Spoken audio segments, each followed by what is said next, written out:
दोस्तों, भागवत महात्म्य, भागवत पुराण की महिमा। अध्याय 1, नारद की भक्ति से भेद, मानव रूप में भक्ति। मूल, भागवत महात्म्य, भागवत पुराण की महिमा। नोट, भागवत पुराण का यह महिमामंडन पद्म पुराण उत्तरखंड अध्याय 193-198 से लिया गया है। अध्याय 193 की प्रस्तावना में देवी पार्वती भगवान शिव से भागवत पुराण की महिमा का वर्णन करने का अनुरोध करती है, जिसे सभी पुराणों में सबसे महान है।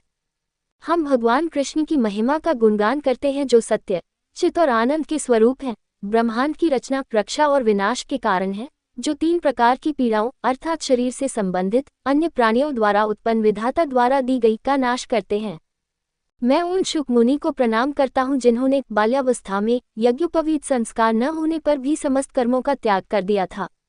जब वे संन्यास लेने के लिए निकले, जीवन की चौथी अवस्था अर्थात संन्यास भावार्थ दीपिका, और जिनके पिता महर्षि व्यास ने उनके गृहत्याग से दुखी होकर हे पुत्र कहकर पुकारा, तब शुक मुनि ने समस्त प्राणियों के हृदय में प्रवेश करने के कारण जिन वृक्षों से अपनी पहचान बना ली थी, उन वृक्षों ने व्यास को उत्तर दिया। शुक मुनि ने वृक्षों के माध्यम से उत्तर दिया कि व्यास के हृदय से पितृबंधन हटा दो। भावार्थ दीपिका। नैमिष नामक वन में भगवान की अमृतमयी कथाओं का आनंद लेने में पारंगत शौनक ने सुखपूर्वक बैठे हुए सूत जी को प्रणाम करके उनसे प्रार्थना की। शौनक ने कहा, हे सूत, आपका ज्ञान करोड़ों सूर्यों के समान तेज वाला है, जो अज्ञान रूपी अंधकार को पूरी तरह नष्ट कर सकता है। आप मुझे भगवान की कथाओं का सार सुनाने की कृपा करें, जो मेरे कानों को अमृत के समान तृप्त कर दें। भक्ति, ज्ञान और वैराग्य से विवेक शक्ति किस प्रकार विकसित होती है? भगवान विष्णु के भक्तों द्वारा मोह और मोह कैसे दूर किया जाता है?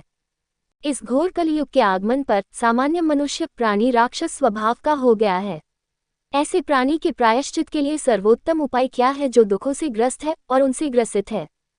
कृपया हमें वह नित्य प्रभावकारी उपाय बताने की कृपा करें, जो मंगलमय उपायों में सर्वाधिक शुभ है, पवित्र करने वाले उपायों में सर्वाधिक पवित्र है, तथा जो भगवान कृष्ण की प्राप्ति कराने वाला है। पारस पत्थर एक सांसारिक सुख दे सकता है और देवराज इंद्र स्वर्ग में ऐश्वर्य दे सकते हैं, लेकिन यदि कोई आध्यात्मिक गुरु प्रसन्न हो जाए तो वह वैकुंठ प्राप्ति प्रदान करता है, जो विष्णु का वह क्षेत्र है जिसे प्राप्त करना योगियों के लिए भी बहुत कठिन है। सूत जी ने कहा, हे शौनक, तुम्हारे हृदय में भगवान कृष्ण के प्रति प्रेम है, इसलिए मैं गहन विचार करके तुम्हें समस्त स्थापित सत्यों दर्शनों से निकले हुए निष्कर्ष समझाऊंगा, जो संसार जन्म मरण के भय को नष्ट करने में समर्थ हैं। मेरी बात ध्यानपूर्वक सुनो। अब मैं तुम्हें वह बताऊंगा जो भक्ति की बाढ़ को बढ़ाएगा और भगवान कृष्ण की कृपा लाएगा। काल रूपी सर्प के जबड़े का शिकार होने के भय को पूर्णतया दूर करने के लिए ही इस कलियुग में शुक मुनि ने भागवत नामक पवित्र ग्रंथ की रचना की। मन की शुद्धि के लिए कोई दूसरा उपाय नहीं है। पूर्व जन्मों के पुण्य कर्मों का संतुलन होने पर भागवत सुनने का अवसर अवश्य मिलता है। जब शुक मुनि राजा परीक्षित को भागवत कथा सुनाने के लिए सभा में बैठे, तो सभी देवता अमृत से भरा कलश लेकर वहां पहुंचे। अपने उद्देश्य को पूर्ण करने में चतुर सभी देवताओं ने शुकदेव को प्रणाम करके उनसे प्रार्थना की, पहले अमृत कलश ग्रहण करने के पश्चात अब आप हमें भगवान की कथाओं रूपी अमृत का पान करने की कृपा करें। यदि यह आदान प्रदान भगवान हरि की कथाओं के लिए अमृत का स्वीकार्य है, तो अमृत राजा परीक्षित द्वारा पिया जा सकता है, और हम सभी अमृत रूपी श्रीमद् भागवत का पान सुनेंगे करेंगे। साधारण अमृत कहाँ है? भागवत की पवित्र करने वाली कथा कहाँ है? अमृत की भागवत से कोई तुलना नहीं हो सकती, जैसे कि बहुत कीमती रत्न की तुलना कांच के मनके से नहीं की जा सकती। इस प्रकार अपने आप से तर्क करते हुए शुक ने देवताओं द्वारा प्रस्तावित वस्तु विनिमय पर हंसा। पारंपरिक विवरण ऐसा ही है। ये भली भांति जानते हुए भी कि वे देवता भगवान के भक्त नहीं हैं, उन्होंने उन्हें भगवान की अमृतमयी कथा सुनाने से इनकार कर दिया। अतः श्रीमद्भागवत की कथा देवताओं के लिए भी अप्राप्य है। उस समय भगवान ब्रह्मा भी राजा परीक्षित को इस प्रकार भागवत कथा सुनने मात्र से संसार से मुक्त होते देखकर आश्चर्यचकित हो गए थे। सत्यलोक ब्रह्मा के लोक में लौटकर उन्होंने मोक्ष प्राप्ति के सभी मार्गों को तराजू में तोला, परंतु अन्य सभी मार्ग तुलनात्मक रूप से हल्के निकले, जबकि यह भागवत कथा सुनना सबसे भारी निकला। उस समय सभी ऋषिगण भी आश्चर्यचकित हो गए। उन्हें ये ज्ञात हो गया कि भागवत नामक पवित्र ग्रंथ, जिसके पाठ या श्रवण से तुरंत वैकुंठ प्राप्ति का फल प्राप्त होता है, वास्तव में भगवान स्वयं इस संसार में अवतरित हुए हैं। पूर्व काल में सनक आदि दयालु ऋषियों ने नारद जी को उपदेश दिया था कि 1 सप्ताह में भागवत का पूर्ण श्रवण करने से निश्चित रूप से संसार से मुक्ति मिलती है। यद्यपि ब्रह्माजी से संबंध होने के कारण इस भागवत को देवऋषि नारद ने सुना था, तथापि 7 दिन में भागवत सुनने की विधि उन्हें सनक आदि बालक ऋषियों ने समझाई थी। शौनक ने पूछा, नारद को इस विधि 1 सप्ताह के भीतर भागवत का पाठ करने की को सुनने में क्या रुचि थी, जबकि उनका उद्देश्य संसार में संकट निवारण करना है, जिसके लिए वे सदैव आगे बढ़ते रहते हैं। और वे उनसे सनक आदि ऋषियों से कहाँ मिले थे? सुता ने उत्तर दिया, अब मैं तुमसे भक्ति को बढ़ाने वाली एक घटना कहता हूँ। ये घटना मुझे शुकदेव जी ने एकांत में सुनाई थी, क्योंकि वे मुझे अपना शिष्य मानते थे। एक बार वे चारों निष्पाप ऋषि सनक, सनंदन आदि अन्य ऋषियों से संपर्क करने के उद्देश्य से बदरिकाश्रम पहुंचे। वहां उन्हें नारद जी दिखाई दिए। बालक ऋषियों सनक आदि ने पूछा, हे ब्राह्मण मुनि, आपका मुख क्यों उदास है? आपकी पूजा को कौन सी चिंता सता रही है? आप इतनी जल्दी में कहाँ जा रहे हैं? और आप कहाँ से आए हैं? अब आप ऐसे व्यक्ति की तरह उदासीन दिखाई दे रहे हैं जिसने अपनी सारी संपत्ति और धन खो दिया है। यह आपके जैसे व्यक्ति के लिए उचित नहीं है जिसने सभी आसक्ति को त्याग दिया है। कृपया हमें इसका कारण बताएं।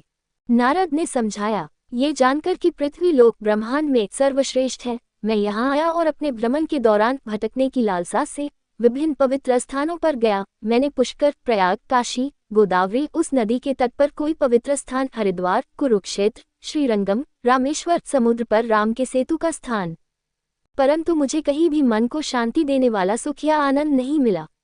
अब पृथ्वी अधर्म के मित्र कले के वश में है। सत्य, तप, पवित्रता, शारीरिक और मानसिक दोनों, दया और उदारता के लिए कोई स्थान नहीं है। वहाँ के अभागे प्राणी केवल अपना पेट भरने में लगे रहते हैं, जिसके लिए वे मिथ्या बातें करते हैं। लोग मूर्ख और अत्यंत मंदबुद्धि हैं। वे भाग्यहीन हैं और रोग, कष्ट आदि से पीड़ित हैं। तथाकथित संत विधर्मी कार्यों में लगे रहते हैं, जबकि सन्यासी या सांसारिक जीवन के त्यागी परिवार और संपत्ति का आनंद लेते हैं। युवा महिलाएं पुरानी पीढ़ी की उपेक्षा करके घर का नियंत्रण करती हैं। एक की पत्नी का भाई सलाहकार बन जाता है, उसकी सलाह मान्य होती है। वे लालच के कारण अपनी बेटियों को बेच देते हैं। पति पत्नी एक दूसरे से झगड़ते हैं। ऋषियों के आश्रम, तीर्थस्थान और पवित्र नदियां यवनों, विदेशियों द्वारा कब्जा कर ली गई हैं। यहाँ भारत में धर्म के दुष्ट शत्रुओं द्वारा पवित्र तीर्थस्थानों को नष्ट कर दिया गया है और उन्हें अपवित्र कर दिया गया है। कोई भी ऐसा योगी नहीं है जो रहस्यपूर्ण शक्तियों का स्वामी हो। ऐसा कोई नहीं है जिसने आध्यात्मिक ज्ञान प्राप्त किया हो या जो धार्मिक कार्य करता हो। कलियुग रूपी वन दहन में सभी आध्यात्मिक अनुशासन भस्म हो गए हैं। इस कलियुग में ये देश अन्न बेचने वाले लोगों, वेद बेचने वाले ब्राह्मणों और वेश्यावृत्ति करने वाली स्त्रियों से भरा होगा। पृथ्वी पर भ्रमण करते समय मैंने कलियुग द्वारा उत्पन्न इन बुराइयों को देखा और मैं यमुना के तट पर पहुंचा, जो कभी हरि कृष्ण की क्रीड़ास्थली थी। हे श्रेष्ठ मुनियों, मेरी बात सुनो। मैंने वहां क्या अद्भुत घटना देखी। वहां एक युवती उदास मन से बैठी थी। 2 बूढ़े आदमी, जिनकी सांसें तेज चल रही थी, बेहोश पड़े थे। वह उन्हें दूध पिला रही थी, उन्हें होश में लाने की कोशिश कर रही थी और उनके सामने आंसू बहा रही थी। वह 10 दिशाओं में अपने रक्षक को खोज रही थी। सैकड़ों स्त्रियां उसे पंखा झल रही थीं और उसे ढाढ़स बंधा रही थीं। दूर से ये देखकर मैं उत्सुकतावश उसके पास गया। मुझे देखते ही वह लड़की खड़ी हो गई। मन में बहुत व्यथित वह लड़की मुझसे बोली। लड़की ने कहा, हे साधु पुरुष, एक क्षण रुको और मेरी चिंता का निवारण करो। तुम्हारा दर्शन ही संसार के समस्त पापों को दूर करने वाली महान औषधि है। आपकी बातें सुनकर शायद मेरी सारी व्यथा शांत हो जाएगी। आप जैसे व्यक्ति केवल भाग्यवानों को ही दिखाई देते हैं। नारद ने पूछा, तुम कौन हो? ये दोनों बूढ़े आदमी कौन हैं? और कमल जैसी आंखों वाली ये औरतें कौन हैं? हे अच्छी औरत, मुझे अपने दुख का कारण विस्तार से बताओ। लड़की ने जवाब दिया, मैं भक्ति नाम से प्रसिद्ध हूँ। ये दोनों जो ज्ञान और वैराग्य नाम से प्रसिद्ध हैं, मेरे पुत्र माने जाते हैं। समय बीतने के कारण ये दोनों वृद्ध हो गए हैं। स्त्रियों की ओर संकेत करते हुए ये गंगा आदि नदियां मेरी सेवा करने आई हैं। देवताओं द्वारा भी मेरी सेवा किए जाने पर भी मुझे कोई सुख या आनंद नहीं मिलता। हे मुनि, जिनका धन तप है, आप उत्सुकतापूर्वक तथा ध्यानपूर्वक मेरी यह कथा सुनिए। मेरे जीवन की कथा बहुत लंबी है, किंतु कृपया इसे सुनकर मुझे मानसिक सुख प्रदान कीजिए। मैं जैसा हूँ, द्रविड़ देश में पैदा हुआ और कर्नाटक में बड़ा हुआ। महाराष्ट्र में कुछ स्थानों पर मेरा सम्मान किया गया, लेकिन गुजरात आने के बाद मैं बूढ़ा और जीर्ण हो गया। कलयुग के भयंकर प्रकोप के कारण विधर्मियों ने मेरे शरीर के विभिन्न अंगों को अपंग कर दिया था। जो भगवान का नाम गाते थे, उनके आगे नाचते थे, उनकी पूजा करते थे, विधर्मी शिक्षाओं के कारण लोगों द्वारा उपेक्षित थे और मुझे बहुत समय तक उसी अवस्था में रहना पड़ा। मैं अपने पुत्रों सहित दुर्बल और निस्तेज हो गया था। किंतु वृंदावन पहुंचने पर मैं पुनः युवा हो गया और मुझमें ईर्ष्यापूर्ण सौंदर्य आ गया। इस प्रकार मैं अत्यंत युवा और सुंदर दिखाई देता हूँ। किंतु मेरे ये दोनों पुत्र अत्यंत दुखी होकर थककर सो गए हैं। फिर भी मैं ये स्थान छोड़कर अन्यत्र जाने का विचार करता हूँ। मुझे अपने बेटों की उम्रदराज हालत देखकर बहुत दुख होता है। हालांकि मैं उनकी माँ हूँ, फिर भी मैं जवान क्यों दिखूं और मेरे बेटे बूढ़े। हम तीनों एक साथ रहते हुए भी यह अस्वाभाविक उदासी कैसे हो गई। माँ का वृद्ध होना और पुत्रों का युवा होना स्वाभाविक है। इस चमत्कारी परिवर्तन से मेरा मन व्याकुल हो गया है, इसलिए मैं दुखी हूँ। हे बुद्धिमान योगधाम, कृपया मुझे बताइए कि इसका क्या कारण है। नारद ने कहा, हे निष्पाप महिला, मैंने आध्यात्मिक ज्ञान से उत्पन्न अपनी अंतर्दृष्टि के माध्यम से आपकी सारी दुर्दशा देखी और समझी है। आपको निराश होने की आवश्यकता नहीं है। भगवान हरि आपके जीवन में आनंद लाएंगे। सूची ने कहा। क्षण भर में ही उसके दुख का कारण समझकर महर्षि इस प्रकार बोले। नारद ने कहा, हे युवती, मेरी बात ध्यान से सुनो। वर्तमान युग में भयंकर कले का बोलबाला है। उसके प्रभाव से ही धर्माचरण, यौगिक जीवन पद्धति और तपस्या की पूर्ण उपेक्षा हो गई है। छल कपट और दुष्ट कर्मों में लिप्त लोग अघासुर की तरह आचरण कर रहे हैं। इस युग में साधु पुरुष दुखी होते हैं, कष्ट पाते हैं तथा अधर्मी लोग प्रसन्न रहते हैं। केवल बुद्धि और धैर्य वाला व्यक्ति ही बुद्धिमान या विद्वान होता है। प्रतिवर्ष ये पृथ्वी, जो स्पर्श करने योग्य नहीं है, चलते समय पैर से छूने योग्य नहीं है या देखने योग्य नहीं है, शेष के लिए भारी होती जा रही है और इसमें कुछ भी शुभ नहीं है। इस समय कोई भी आपको और आपके पुत्रों की ओर देखने की इच्छा नहीं रखता। आप काम अंधे लोगों द्वारा उपेक्षित खड़े हैं और इस प्रकार आप वृद्धावस्था से ग्रसित हो गए हैं। वृंदावन सचमुच प्रशंसा का पात्र है, क्योंकि इसके संपर्क के कारण ही भक्ति का युवा रूप में कायाकल्प हुआ तथा जहाँ भक्ति प्रसन्नतापूर्वक नृत्य करती है। ये दोनों आपके पुत्र लोगों के न स्वीकारने के कारण अपनी क्षीणता नहीं छोड़ते। उनकी गहरी नींद को उनकी आंशिक आत्मतृप्ति का परिणाम माना जाता है। भक्ति ने पूछा, राजा परीक्षित ने इस पापी अधर्मी कलियुग की स्थापना क्यों की? कलियुग के आगमन के बाद प्रत्येक वस्तु का सार या फल क्या हो गया है? भगवान हरि जो अपनी कृपा के लिए विख्यात हैं, वे इस अधर्म को या कले के इस अधर्म को कैसे सहन करते हैं? आप मेरे इस संदेह को काटने की कृपा करें। आपकी वाणी सुनकर मुझे प्रसन्नता होती है। नारद ने कहा, हे बालक, तुमने मुझसे बड़े प्रेम से पूछा है, इसलिए मेरी बात सुनकर प्रसन्न हो जाओ। मैं तुम्हें सब कुछ समझा दूंगा और तुम्हारी घबराहट दूर हो जाएगी। हे धन्य महिला, जब यशस्वी भगवान कृष्ण इस पृथ्वी को छोड़कर अपने लोक चले गए, उसी दिन से कलयुग आरंभ हो गया, जो समस्त आध्यात्मिक प्रयासों में बाधा डालता है। जब संसार विजय के समय राजा परीक्षित ने देखा कि कले एक दरिद्र व्यक्ति की तरह उनकी शरण में आ रही है, तब काली मधुमक्खी की तरह सबका सार चूसने वाले राजा ने निश्चय किया कि इस कले को मेरे द्वारा नहीं मारा जाना चाहिए, क्योंकि केवल कलियुग में ही मनुष्य भगवान विष्णु के नाम और महिमा का कीर्तन करके उस परम फल को प्राप्त कर सकता है, जो तपस्या, योग या ध्यान से कभी नहीं मिल सकता। कलियुग की इस अद्वितीय विशेषता को ध्यान में रखते हुए तथा अन्य आवश्यक गुणों से रहित होने पर भी इसे मूल्यवान मानते हुए परीक्षित ने कलियुग में जन्म लेने वालों के सुख की रक्षा के लिए उस युग के अधिष्ठाता देवता की स्थापना की। बुरे कर्मों के कारण सभी पदार्थों का सार अब सब प्रकार से लुप्त हो गया है। पृथ्वी पर सभी पदार्थ अपने सार से उसी प्रकार रहित हो गए हैं, जैसे बीज रहित भूसा। भागवत कथा का महत्व और प्रभाव समाप्त हो गया है, क्योंकि ब्राह्मणों ने अन्न के लोभ से इसे घर घर में और सभी व्यक्तियों को, चाहे वे किसी भी धर्म के हों, सुनाया है। रौरव नरक से लौटे हुए लोग, जो सबसे भयानक और जघन्य अपराध करते हैं और नास्तिक हैं, उन्होंने भी पवित्र स्थानों पर कब्जा कर लिया है और इसलिए पवित्र स्थानों की महत्ता समाप्त हो गई है। जिन व्यक्तियों का मन काम, क्रोध, लोभ और भोग लालच से भरा हुआ है, वे भी तप करते हैं, इसलिए तप की शक्ति नष्ट हो जाती है। मन पर नियंत्रण न होने, लोभ, पाखंड, विधर्म अपनाने तथा धर्मग्रंथों के अध्ययन से विमुख होने के कारण ध्यान की शक्ति लुप्त हो गई है। विद्वान लोग भैंसों की तरह शास्त्रीय नियमों की परवाह किए बिना स्त्रियों के साथ मैथुन करते हैं, संतानोत्पत्ति में बहुत तत्पर रहते हैं, किंतु मोक्ष प्राप्ति के साधनों के प्रति उदासीन रहते हैं। किसी भी स्थान पर भगवान विष्णु की भक्ति नहीं है, जैसा कि प्राचीन संप्रदायों में परंपरागत रूप से किया जाता है। इसलिए हर जगह हर चीज का सार और प्रभाव पूरी तरह से नष्ट हो गया है। ये कलियुग का स्वभाव है, इसमें किसी को दोष नहीं दिया जा सकता। इसलिए भगवान विष्णु कमल नेत्र वाले, यद्यपि हमारे इतने निकट हैं, अंतर्यामिन के रूप में इसे त्याग देते हैं। सूत जी ने कहा। नारद जी की यह बात सुनकर भक्ति अत्यंत आश्चर्यचकित हो गई और पुनः उनसे ये शब्द कहने लगी, हे शौनक, इन्हें सुनो।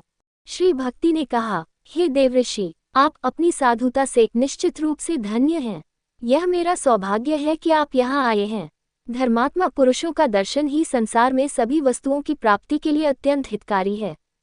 मैं ब्रह्मा के उस पुत्र को नमस्कार करता हूँ जो समस्त शुभ फलों का आधार है, जिसकी एकमात्र शब्द रचना अर्थात भगवान का नाम लेना से कयाधु के पुत्र प्रहलाद ने मोहकारी माया को पार कर लिया तथा जिसकी कृपा से उत्तानपाद के पुत्र ध्रुव ने शाश्वत धाम प्राप्त किया। अध्याय 2 नारद और कुमारों के बीच वार्तालाप। नारद ने पुनः कहा, हे युवती, तुम व्यर्थ ही चिंता कर रही हो। तुम क्यों चिंता में पड़ रही हो? भगवान कृष्ण के चरण कमलों का मन ही मन स्मरण करो, तुम्हारा दुख दूर हो जाएगा।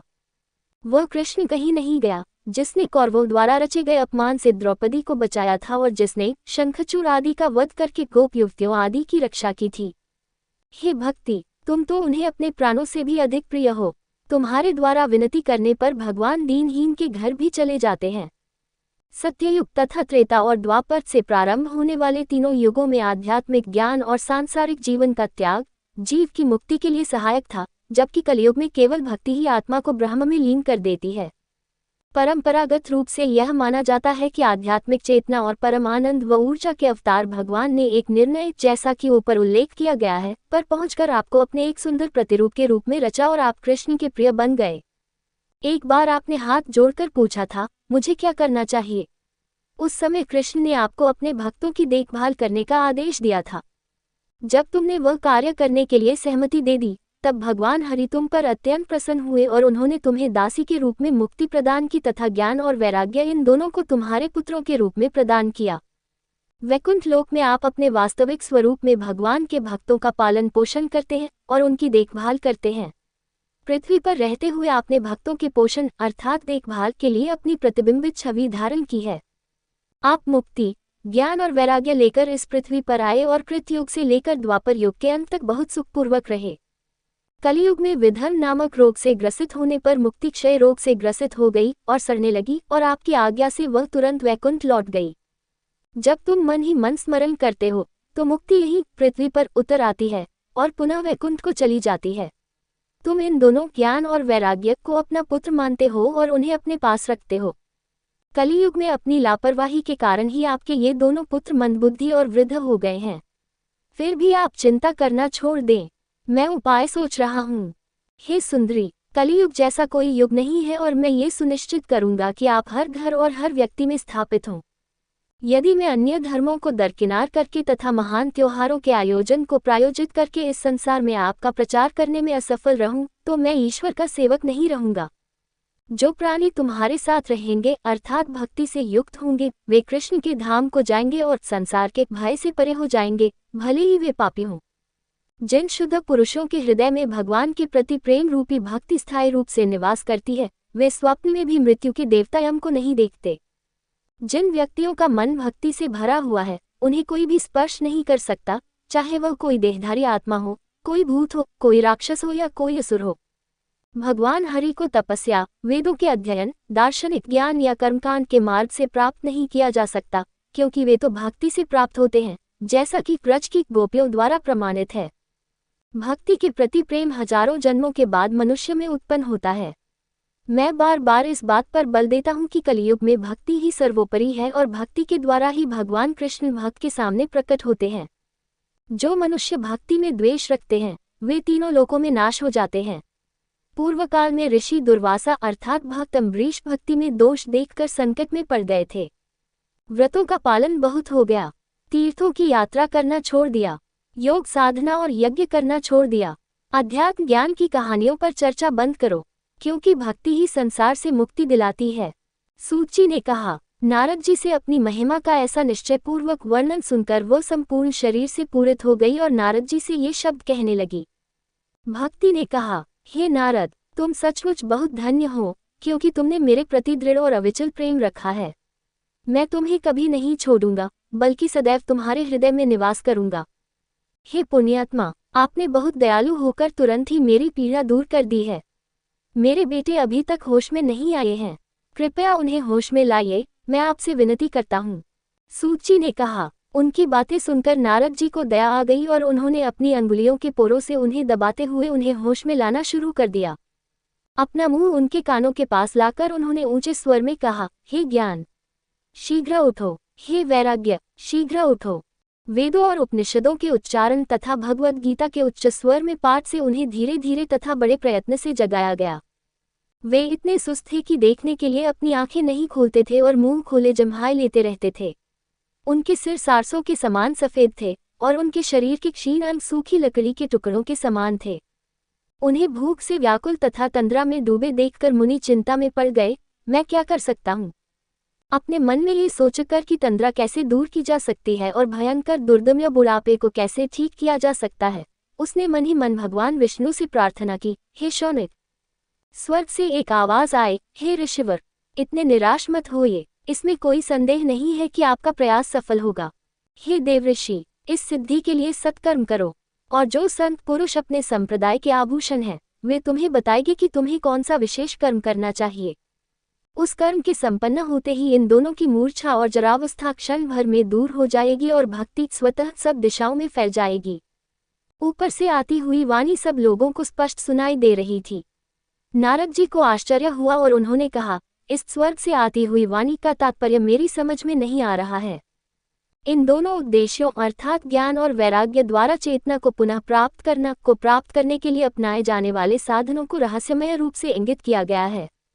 पवित्र लोग कहाँ रहेंगे? अब मुझे इस विषय में क्या करना चाहिए, क्योंकि स्वर्ग से वाणी आई है। वहाँ यमुना के तट पर उन्हें खड़ा करके नारद जी एक पवित्र स्थान से दूसरे पवित्र स्थान को चले गए और महान ऋषियों से रास्ता पूछते रहे। स्वर्ग से आए आवाज द्वारा निर्दिष्ट विशिष्ट धर्म कार्य रिपोर्ट को सभी ने धैर्यपूर्वक सुना, लेकिन किसी ने भी कोई सकारात्मक उत्तर नहीं दिया। कुछ लोगों ने कहा, ये बीमारी लाइलाज है, जबकि अन्य ने कहा, इसका निदान नहीं हो सकता। कुछ लोग चुप रहे, जबकि अन्य लोग जल्दी से चले गए और इस मुद्दे को टाल दिया। तीनों लोकों में कोलाहल मच गया, जो ये देखकर आश्चर्यचकित थे कि भक्ति, ज्ञान और वैराग्य की त्रयी इस तथ्य के बावजूद सचेत नहीं हुई कि उन्हें वेदों और उपनिषदों के उच्च स्वर में उच्चारण और भगवद गीता के पाठ द्वारा जगाने का प्रयास किया गया था। लोगों ने एक दूसरे से कहा, ऐसा कोई उपाय नहीं है जो नारद जी को स्वयं ज्ञात न हो। हम जैसे अन्य मनुष्य कैसे बता सकते हैं? इस प्रकार परामर्श करने वाले ऋषियों की सभा इस निष्कर्ष पर पहुंची कि यह उपाय मिलना कठिन है। चिंता से व्याकुल होकर नारद जी बदरिकाश्रम में आए और उन्होंने निश्चय किया कि मैं यही उनके लिए तपस्या करूंगा। इतने में ही परम पुण्यात्मा नारद मुनि ने अपने सामने सनक, सनंदन आदि जैसे श्रेष्ठ मुनियों को देखा, जिनका तेज करोड़ों सूर्यों के समान था। उन्होंने उनसे पूछा, नारद ने पूछा, यह मेरे सौभाग्य से है कि आप मुझे मिले हैं। हे युवा ऋषियों, मुझ पर दया करो और मुझे उपाय बताओ। आप सभी योग में निपुण, अत्यंत बुद्धिमान और प्रकांड विद्वान हैं। यद्यपि आपकी आयु 5 वर्ष की प्रतीत होती है, किंतु आप हमारे पूर्वजों से बहुत पहले पैदा हुए थे।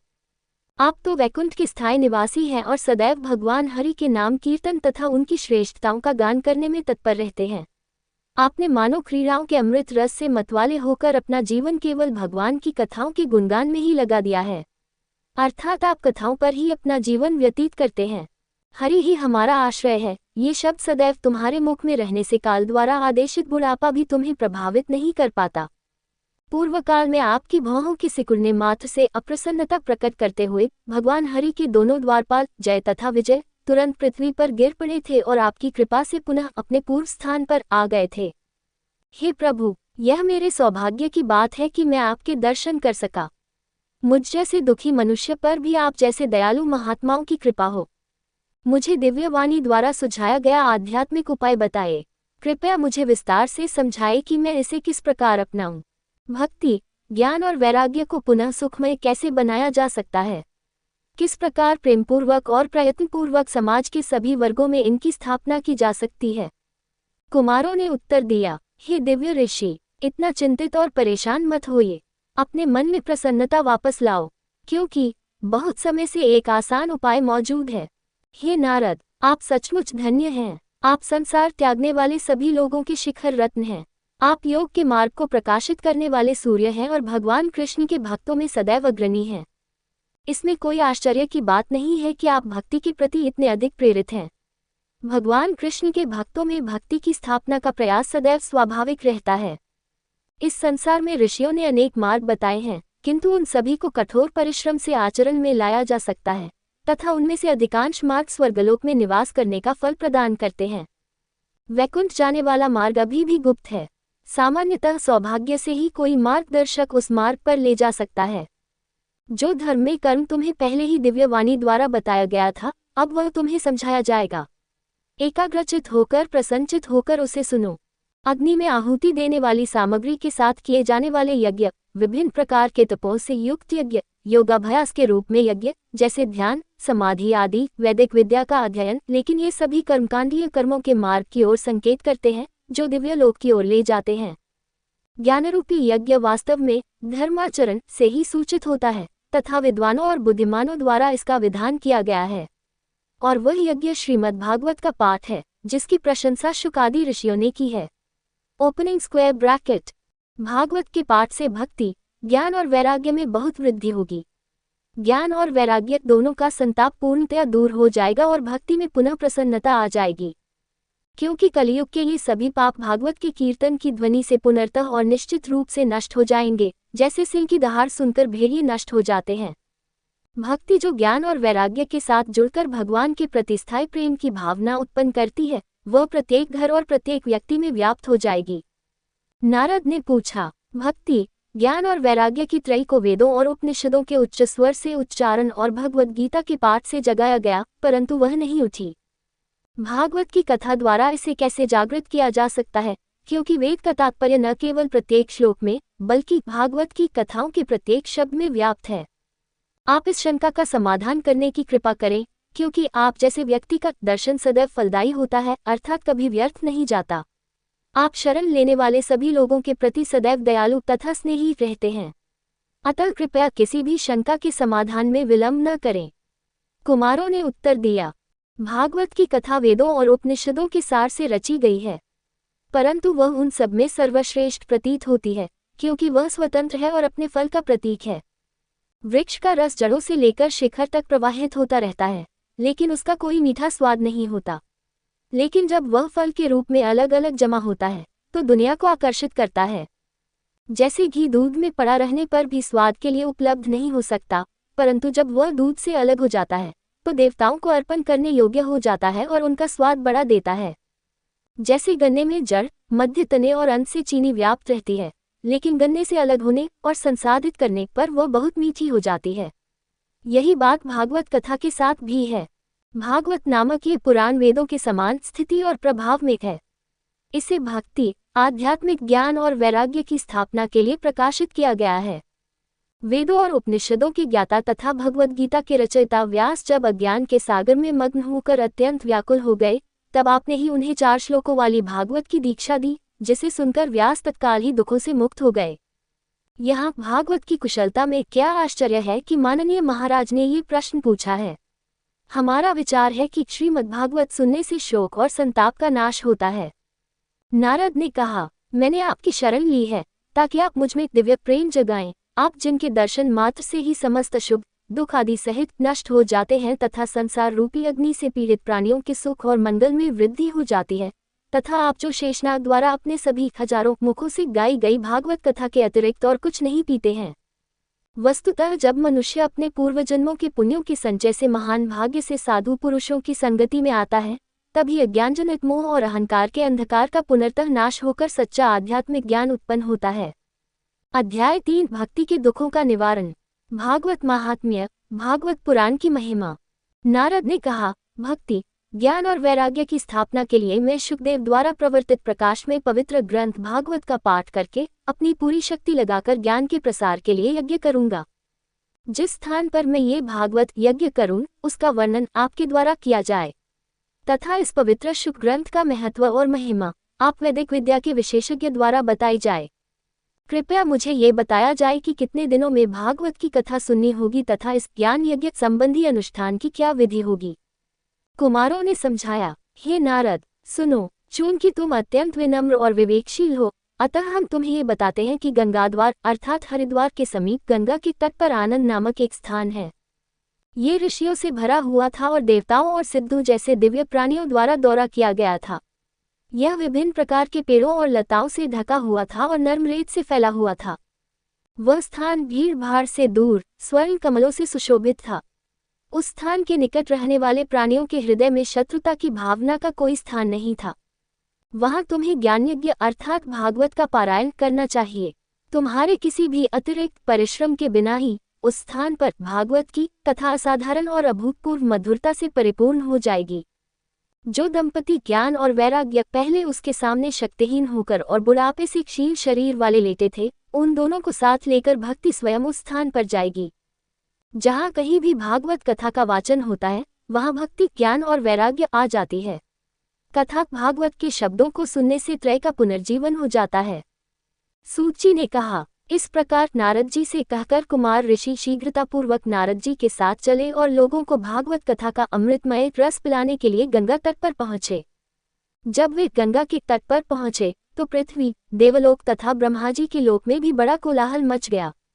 वे सभी लोग जो भागवत कथा के रस का आनंद लेने के लिए उत्सुक थे तथा विशेषतः भगवान विष्णु के भक्त श्री भागवत कथा का अमृतमय रस पीने के लिए दौड़े चले आए। ऋषि भृगु, वशिष्ठ, च्यवन, गौतम, मेधातिथि, देवल, देवरात, याज्ञवल्क्य, परशुराम, विश्वामित्र, गाधी के पुत्र शाकल, मार्कंडेय, मृकंडू के पुत्र दत्तात्रेय, अत्रि के पुत्र पिप्पलाद, योग के भगवान वामदेव, व्यास और पराशर, शुक दो छाया शुक के प्रतिरूप, ये सभी ऋषियों की टोलियां जिनमें जाजली और जहनु प्रमुख थे, अपने पुत्रों, शिष्यों और ऋषियों के साथ आए। पत्नियां, क्योंकि उनमें भागवत सुनने की गहरी आसक्ति और लालसा थी। वहां उपनिषदों के अध्यक्ष देवता, चार वेद, पवित्र मंत्र जैसे संजीवन जो मृतकों को पुनर्जीवित करने में सक्षम है, तंत्र, यामल और दामर दोनों प्रकार के 17 पुराण और दर्शन की 6 प्रणालियां भी आईं। वहां भी पवित्र नदियां जिनमें गंगा 3 प्रथम है, झीलें जिनमें पुष्कर प्रमुख है, पवित्र स्थान जैसे कुरुक्षेत्र, दिशाएं और वन जैसे दंडक, मेरु और हिमालय जैसे पर्वत, देवता और गंधर्व तथा किन्नर, दिव्य संगीतकार जैसे दिव्य प्राणी वहां आए। भृगु ने अपने गुरु होने के कारण उन शेष लोगों को सलाह दी और बुलाया जो अपने सांसारिक हितों के कारण आने में असफल रहे थे। कुमार ऋषि सनत कुमार और उनके भाई जो पहले से ही दीक्षित थे और कृष्ण के प्रति पूर्णतः समर्पित थे, उन्हें नारद जी ने उत्तम आसन प्रदान किए और सभी ने उनका सम्मान किया। वे अपने अपने स्थान पर बैठ गए। भगवान विष्णु के भक्त, संसार को त्यागने वाले सन्यासी और ब्रह्मचारी सभी श्रोताओं के आगे बैठे थे और नारद जी श्रोताओं के संयोजक या मुख्य सदस्य होने के कारण सबसे आगे बैठे थे। एक ओर ऋषियों की टोली बैठी थी, दूसरी ओर देवगण बैठे थे। एक ओर वेद और उपनिषद बैठे थे, दूसरी ओर तीर्थों के देवता बैठे थे तथा दूसरी ओर स्त्रियां बैठी थीं। जय जयकार और नमस्कार के साथ जय जयकार होने लगा, शंखनाद की धूम मच गई तथा सुगंधित चूर्ण, कपूर, चंदन आदि भुने हुए चावल और फूलों की भारी वर्षा होने लगी। कुछ देवताओं के नेता अपने हवाई वाहनों पर चढ़े और सारी सभा पर इच्छा पूर्ति करने वाले स्वर्गीय वृक्षों के फूलों की वर्षा की। सूची ने कहा। इस प्रकार जब सब लोग एकाग्रचित होकर सुन रहे थे, तब कुमारों ने महात्मा नारद से स्पष्ट शब्दों में भागवत की महिमा का बखान करना आरंभ किया। कुमारों ने कहा, अब हम तुमसे शुक शास्त्र शुक द्वारा प्रतिपादित श्रीमद्भागवत की महान महिमा का वर्णन करेंगे, जिसके श्रवण से संसार से मुक्ति मानो हथेली पर ही सुरक्षित हो जाती है।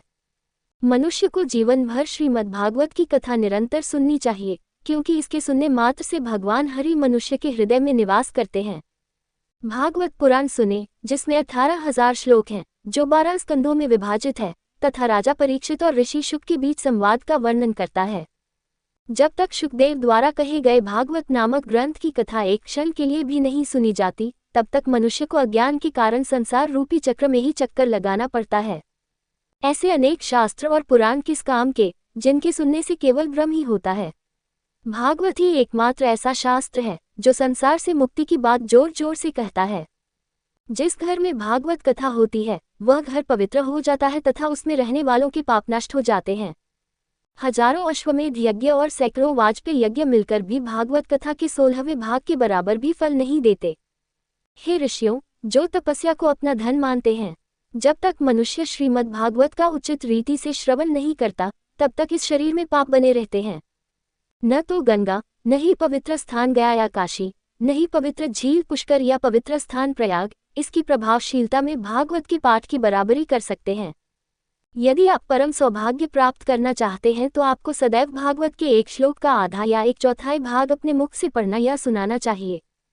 सत्य को यथावत जानने वाले बुद्धिमान व्यक्ति पवित्र अक्षर ओम, वेदों का अंतिम स्रोत गायत्री, वेदों की जननी, पुरुष सूक्त, ऋग्वेद संहिता 10:93 वेद, ऋक्, सामन और यजुः, भागवत 12 अक्षरों का पवित्र मंत्र अर्थात ओम नमो भगवते वासुदेवाय। सूर्य देव जो 12 रूप धारण करते हैं। हिंदू कैलेंडर के अनुसार प्रत्येक माह में एक सबसे पवित्र स्थान प्रयाग काल या एक वर्ष द्वारा प्रदर्शित समय आत्मा, ब्राह्मण, अग्निहोत्र, प्रतिदिन यज्ञ में आहुति देना प्रत्येक गृहस्थ का कर्तव्य। सुरभि, इच्छा पूरी करने वाली गाय, अंधेरे और शुक्ल पक्ष का 12वां दिन, चंद्र मास का आधा भाग, तुलसी का पौधा, वसंत ऋतु जिसमें चैत्र और वैशाख महीने शामिल हैं, और भगवान विष्णु जो सर्वोच्च व्यक्ति हैं। इसमें कोई संदेह नहीं है कि यदि कोई व्यक्ति प्रतिदिन भागवत का अर्थ समझकर पाठ करता है तो उसके लाखों जन्मों के पाप पूरी तरह नष्ट हो जाते हैं। जो व्यक्ति सदैव भागवत के कम से कम आधे या एक चौथाई श्लोक का पाठ करता है, उसे राजसूय और अश्वमेध यज्ञ का सम्मिलित फल प्राप्त होता है। प्रतिदिन भागवत का पाठ करना, हरि का ध्यान करना, प्रतिदिन तुलसी को जल देना तथा गौओं को चारा खिलाना और उनकी सेवा करना, ये सब समान फल देते हैं। जो व्यक्ति मृत्यु के समय भागवत का कम से कम एक वाक्य सुन लेता है, भगवान विष्णु प्रेमवश उसे वैकुंठ में स्थान प्रदान करते हैं। ये निश्चित है कि जो व्यक्ति भागवत को सोने के सिंहासन पर रखकर भगवान विष्णु के भक्त को भेंट करता है, उसे सायुज्य प्रकार की मुक्ति प्राप्त होती है, जो भगवान कृष्ण में लीन होने से प्राप्त होती है। जो दुष्ट मनुष्य जन्म से ही शुकदेव के ग्रंथ की कथा का पान श्रवण नहीं करता तथा उस पर तनिक भी ध्यान नहीं देता, वह चांडाल के समान व्यर्थ जीवन व्यतीत करता है या गधे के समान अपनी माता को प्रसव पीड़ा देकर उसे दुखी बनाता है। वह पाप कर्म करने वाला है जिसने भागवत का एक भी वाक्य नहीं सुना है। उसे सांस लेने वाला शव कहा जाता है। उसके बारे में स्वर्ग के देवताओं के सेनापति कहते हैं, धिक्कार है ऐसे मनुष्य पर जो पशु के समान है और जो पृथ्वी के लिए बोझ के अलावा कुछ नहीं है। भागवत में वर्णित कथा इस संसार में सुनने योग्य अत्यंत दुर्लभ है। ये करोड़ों पूर्व जन्मों के पुण्यों के फलस्वरूप प्राप्त होती है। हे परम बुद्धिमान नारद, आप योग के भंडार हैं। मनुष्य को पूर्ण एकाग्रता के साथ भागवत की कथा सुननी चाहिए। इसे कितने दिनों तक सुनना चाहिए, इसका कोई प्रतिबंध नहीं है। भागवत का श्रवण सदैव और हर समय करना उचित है। यह आदेश है कि भागवत सुनते समय मनुष्य को सदैव सत्य और ब्रह्मचर्य का पालन करना चाहिए, किंतु कलियुग में यह असंभव होने के कारण इसके लिए शुक द्वारा बताए गए विशिष्ट व्रतों को जानना चाहिए। मानसिक क्रिया पर नियंत्रण, नियमों का पालन जो आगे अध्याय 6 में निर्धारित किए जाएंगे, तथा अभिषेक जिसे विष्णु दीक्षा कहते हैं का पालन करना असंभव होने के कारण 1 सप्ताह की विशिष्ट अवधि तक भागवत सुनने की सलाह दी जाती है। माघ मास में प्रतिदिन प्रातः स्नान, पूजन आदि करके श्रद्धा और भक्तिपूर्वक भागवत सुनने से जो फल प्राप्त होता है, वही फल शुक मुनि ने 1 सप्ताह में भागवत सुनने से बताया है। मन के वश में न होने, रोग के प्रति मनुष्य की संवेदनशीलता, मनुष्य की अल्पायु तथा कलियुग में बहुत सी बुराइयों के प्रचलन के कारण 1 सप्ताह के भीतर भागवत का श्रवण करना अनुशंसित है। 1 सप्ताह में संपूर्ण भागवत सुनने से वह संपूर्ण फल सहज ही प्राप्त हो जाता है, जो तप, योगाभ्यास तथा ध्यान से भी प्राप्त नहीं होता। भागवत सप्ताह यज्ञों से भी अधिक जय जयकार करता है, व्रतों से भी अधिक पुण्य प्रदान करता है, तप से भी अधिक श्रेष्ठ है, तीर्थों से भी श्रेष्ठ है। ये योग मन को वश में करने वाला, ध्यान एकाग्र मन से किया जाने वाला और आध्यात्मिक ज्ञान से श्रेष्ठ है। हम इसकी श्रेष्ठता का वर्णन कैसे कर सकते हैं? यह अन्य सभी चीजों से श्रेष्ठ है। शौनक ने पूछा, आपने जो घटना कुमार मुनियों के साथ नारद की भेंट और संवाद की कही है, वह सचमुच अद्भुत है। ऐसा कैसे हुआ कि वर्तमान कलियुग में भागवत पुराण ने शास्त्र ज्ञान, वैराग्य, ब्रह्मचर्य आदि तथा सभी वर्गों के लोगों के लिए निर्धारित नियमों को नकार दिया और उनसे भी आगे निकल गया तथा योग और आध्यात्मिक ज्ञान के विरोधियों को भी मोक्ष, यहाँ तक कि संसार से भी दिलाने में प्रभावशाली बन गया? सुता ने उत्तर दिया, जब कृष्ण इस पृथ्वी से अपने लोक वैकुंठ जाने के लिए तैयार हुए तो उद्धव ने भागवत के 11वें स्कंद में वर्णित आध्यात्मिक ज्ञान को सुनने के बावजूद उन्हें इस प्रकार संबोधित किया। उद्धव ने कहा, हे कृष्ण, आप अपने भक्तों का कार्य पूरा करने के लिए जाएंगे। मेरा मन गहरी चिंता से ग्रस्त है। कृपया मेरी बात सुने और मुझे खुशी प्रदान करें। कली का ये भयंकर काल निकट आ रहा है। दुष्ट लोग पुनः अपना प्रभुत्व जमा लेंगे। अच्छे लोग भी केवल उनके बुरे लोगों के साथ रहने के कारण क्रूरता के शिकार हो जाएंगे। पापियों से भरी हुई यह पृथ्वी गाय के रूप में किसकी शरण में जा सकती है? हे कमल नेत्र वाले भगवान, आपके अलावा कोई दूसरा रक्षक दिखाई नहीं देता।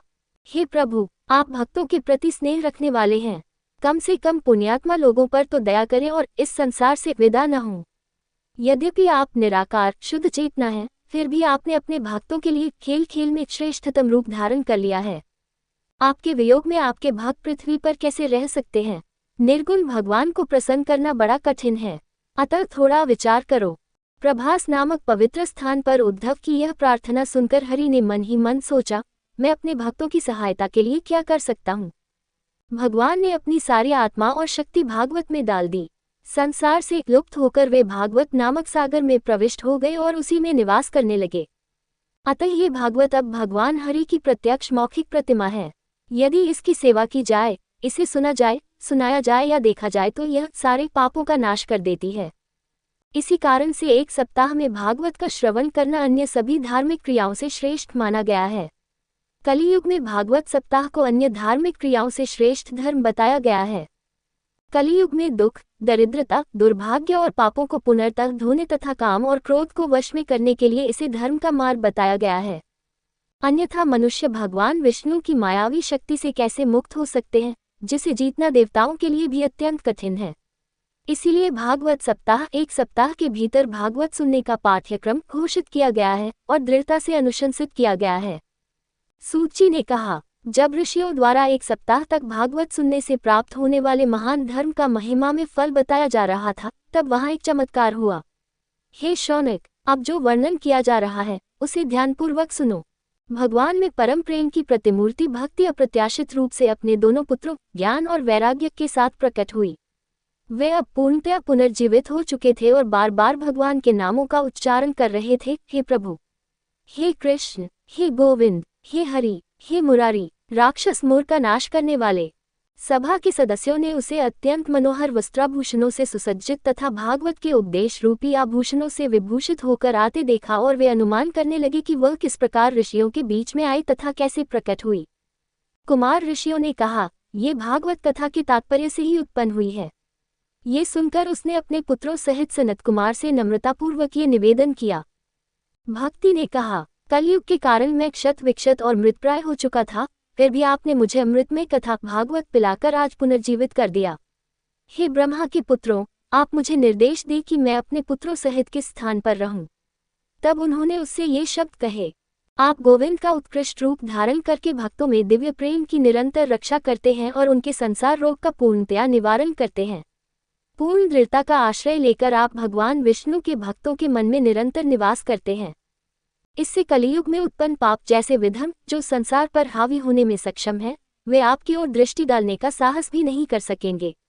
जब वे उसे मार्गदर्शन के रूप में शिक्षा दे रहे थे, तब उसने तुरंत ही हरिभक्तों के हृदय में अपना निवास बना लिया। संपूर्ण जगत में वे लोग धन्य हैं जिनके हृदय में श्री धन के स्वामी हरि की अनन्य भक्ति रहती है, भले ही वे धन से रहित क्यों न हों। इसीलिए हरि भक्ति के बंधन में बंध कर वैकुंठ लोक को पुनर्तः त्याग कर उनके हृदय में प्रवेश करते हैं और निवास करते हैं। इस संसार में भागवत नाम से विख्यात इस वेद के महान स्वरूप की महिमा का अब और क्या बखान किया जाए। इसका श्रवण करने से तथा इसका विस्तृत वर्णन करने से ही सुवक्ता उपदेशक तथा ध्यानपूर्वक सुनने वाला दोनों ही भगवान कृष्ण के साथ एकत्व प्राप्त कर लेते हैं। यह मार्ग स्वयं सिद्ध है, अन्य धर्म मार्गों का अनुसरण करना उचित नहीं है। अध्याय 4 ब्राह्मण का उद्धार। सूत जी ने कहा, अपने भक्तों के मन में असाधारण भक्ति का प्रकटीकरण देखकर 6 श्रेष्ठताओं के स्वामी, अपने भक्तों पर इतने स्नेही और दयालु महिमावान भगवान ने अपना वैकुंठ छोड़ दिया और अपने भक्तों की शुद्ध निष्पाप हृदय में प्रवेश किया, स्थायी रूप से निवास करने के लिए। उन्होंने वन के फूलों की माला पहनी थी जो उनके घुटनों तक पहुंचती थी और उनका रंग बादल के समान गहरा नीला था। पीले रंग के रेशमी वस्त्र पहने हुए उन्होंने अपने व्यक्तिगत आकर्षण से सभी के दिलों को आकर्षित किया।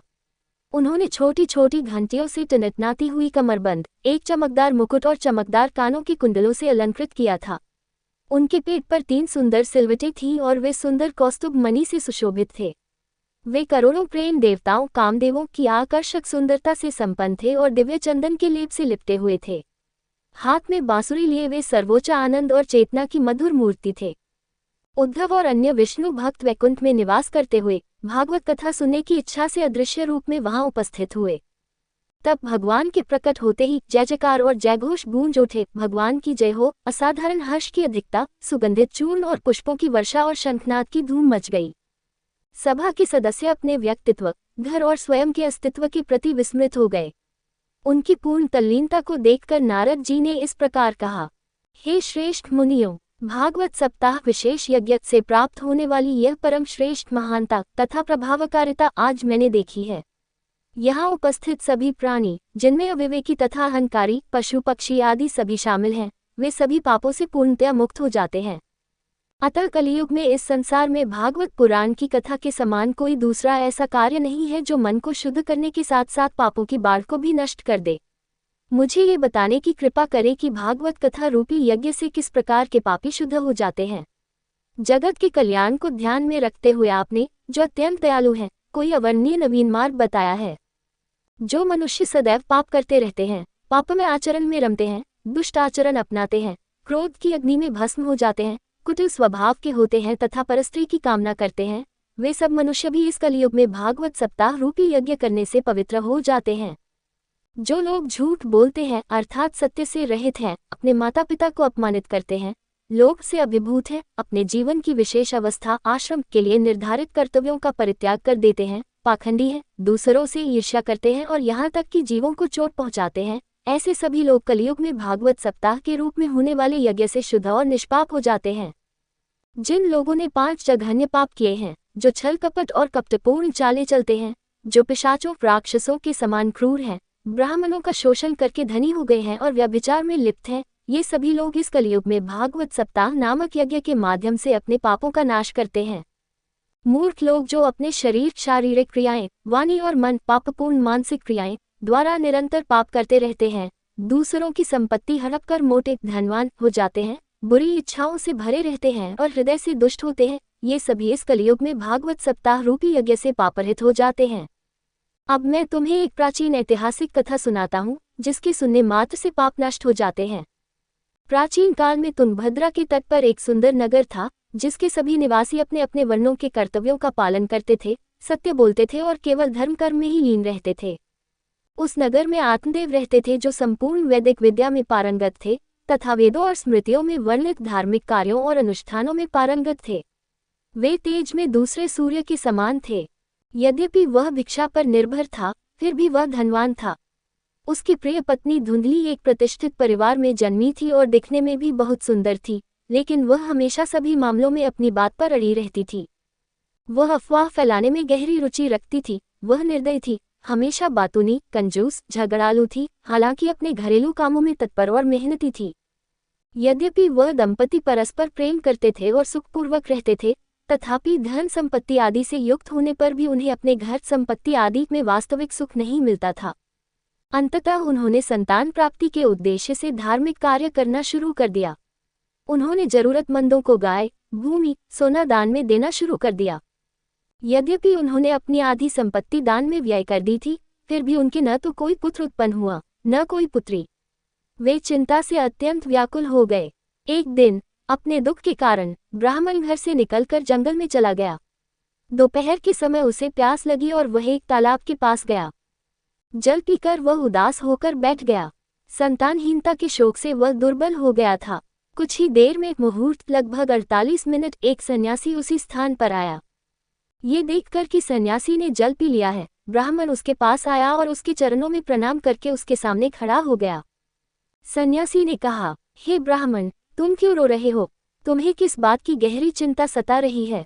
कृपया मुझे तुरंत अपने दुख का कारण बताओ।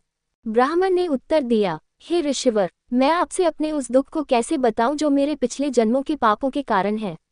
मेरे पूर्वज मेरे द्वारा अर्पित किए गए जल को पीते हैं, जो मेरी संतानहीनता के कारण विलाप करने के कारण गुनगुना हो गया है।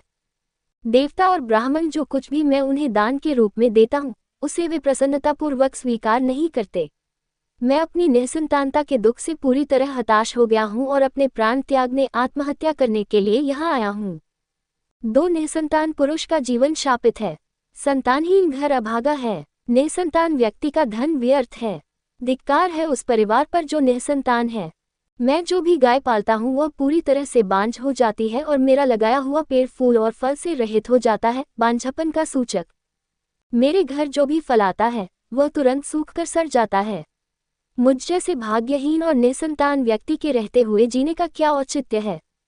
ऐसा कहकर वह दुख से व्याकुल होकर सन्यासी के पास खड़ा होकर जोर से विलाप करने लगा।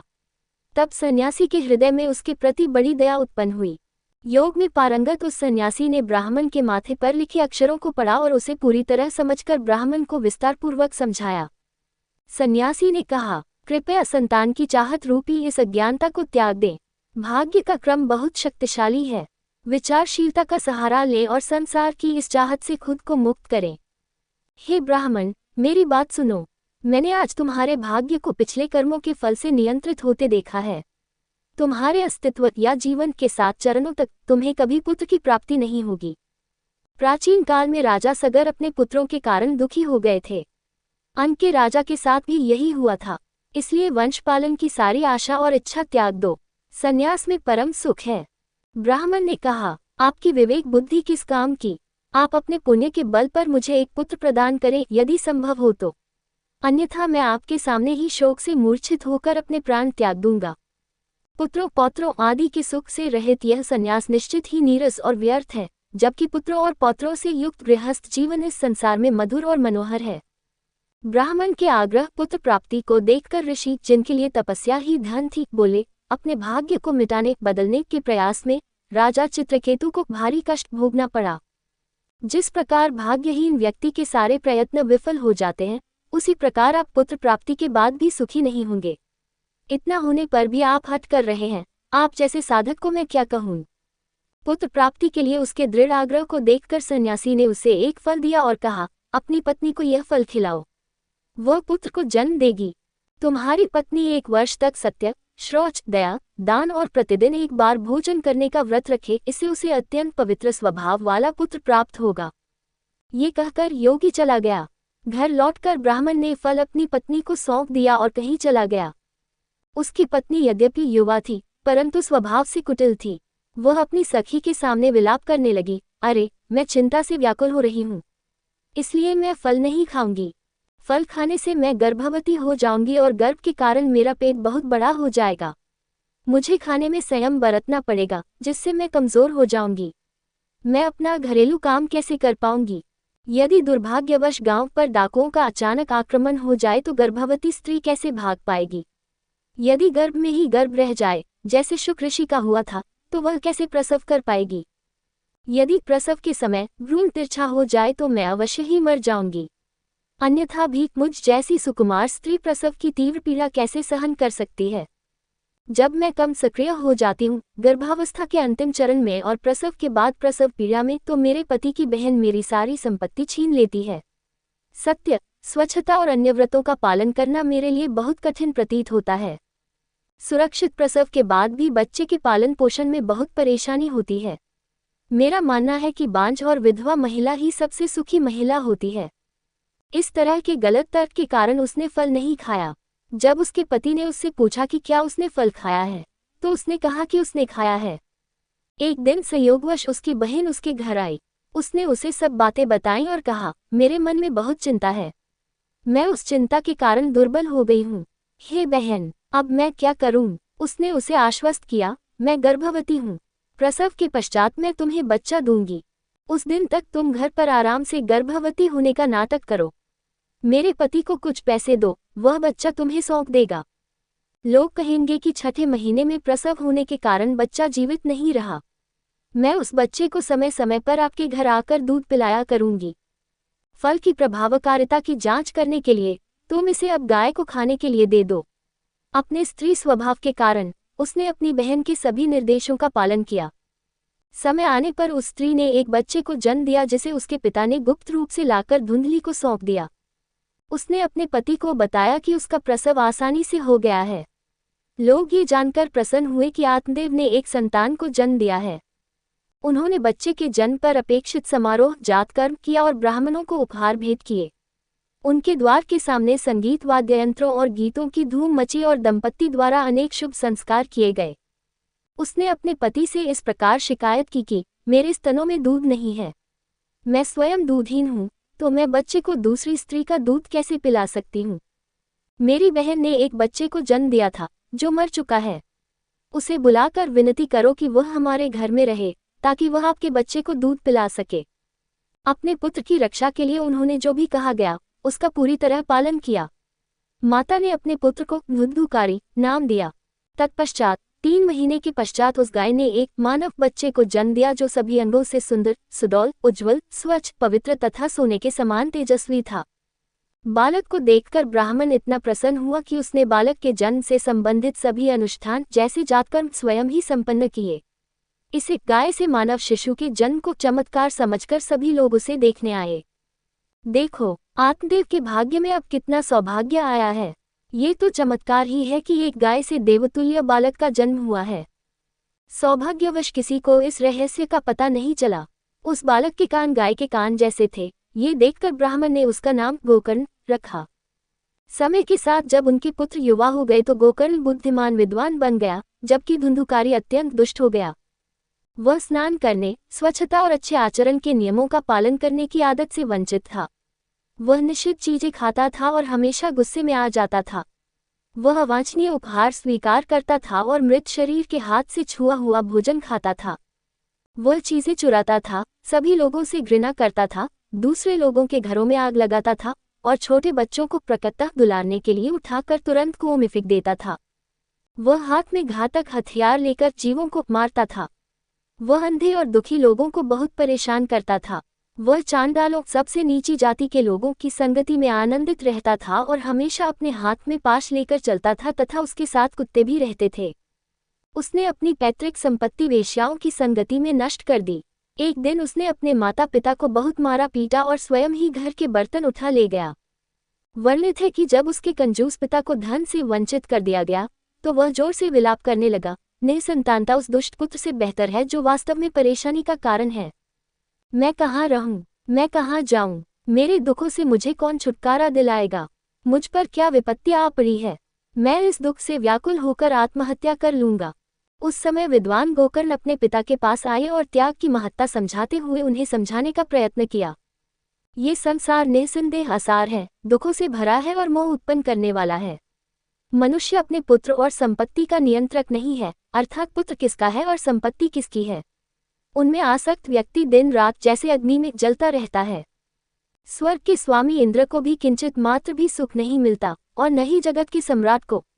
सच्चा सुख तो उस मुनि के जीवन में है जो वैराग्यवान है और एकांत जीवन व्यतीत करता है। अपनी संतान रूपी अज्ञानता को त्याग दो, क्योंकि मोह से नरक की प्राप्ति होती है। ये शरीर तो एक दिन अवश्य ही नष्ट होने वाला है, अतः सब कुछ त्याग कर वन में चले जाओ। गोकर्ण के वचन सुनकर वन जाने की इच्छा से उसके पिता ने पूछा, हे पुत्र, मुझे विस्तार से बताओ कि वन में रहते हुए मुझे क्या करना चाहिए। मैं अज्ञानी होकर ममता के बंधनों में बंधा हुआ था और इस प्रकार अपने पूर्व कर्मों के कारण अपंग होकर संसार के अंधकार में कुएं में धकेला जा रहा था। हे करुणा के पात्र, आप मुझे ऊपर उठाएं। गोकर्ण ने कहा, हाड़ मांस और रक्त से बने इस शरीर के साथ अपनी पहचान की भावना को त्याग दो। अपनी पत्नी, पुत्र आदि के प्रति अपने अपनेपन की भावना को हमेशा के लिए त्याग दो। संसार की क्षणभंगुरता को समझते हुए मधुर त्याग में रुचि लो और भगवान की भक्ति में पूरी तरह से स्थित हो जाओ।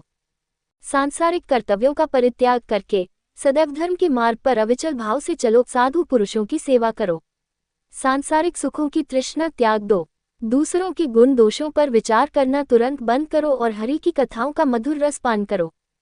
अपने पुत्र के कहने पर वे घर छोड़कर दृढ़ निश्चय के साथ वन में चले गए। यद्यपि उनकी आयु 60 वर्ष से अधिक थी, वे प्रतिदिन हरि की पूजा में लगे रहते थे तथा भागवत पुराण के 10वें स्कंद का नियमित पाठ करके कृष्ण के साथ एकाकार हो। अध्याय 5 गोकर्ण को गोलोक की प्राप्ति। मूल भागवत महात्म्य। भागवत पुराण की महिमा।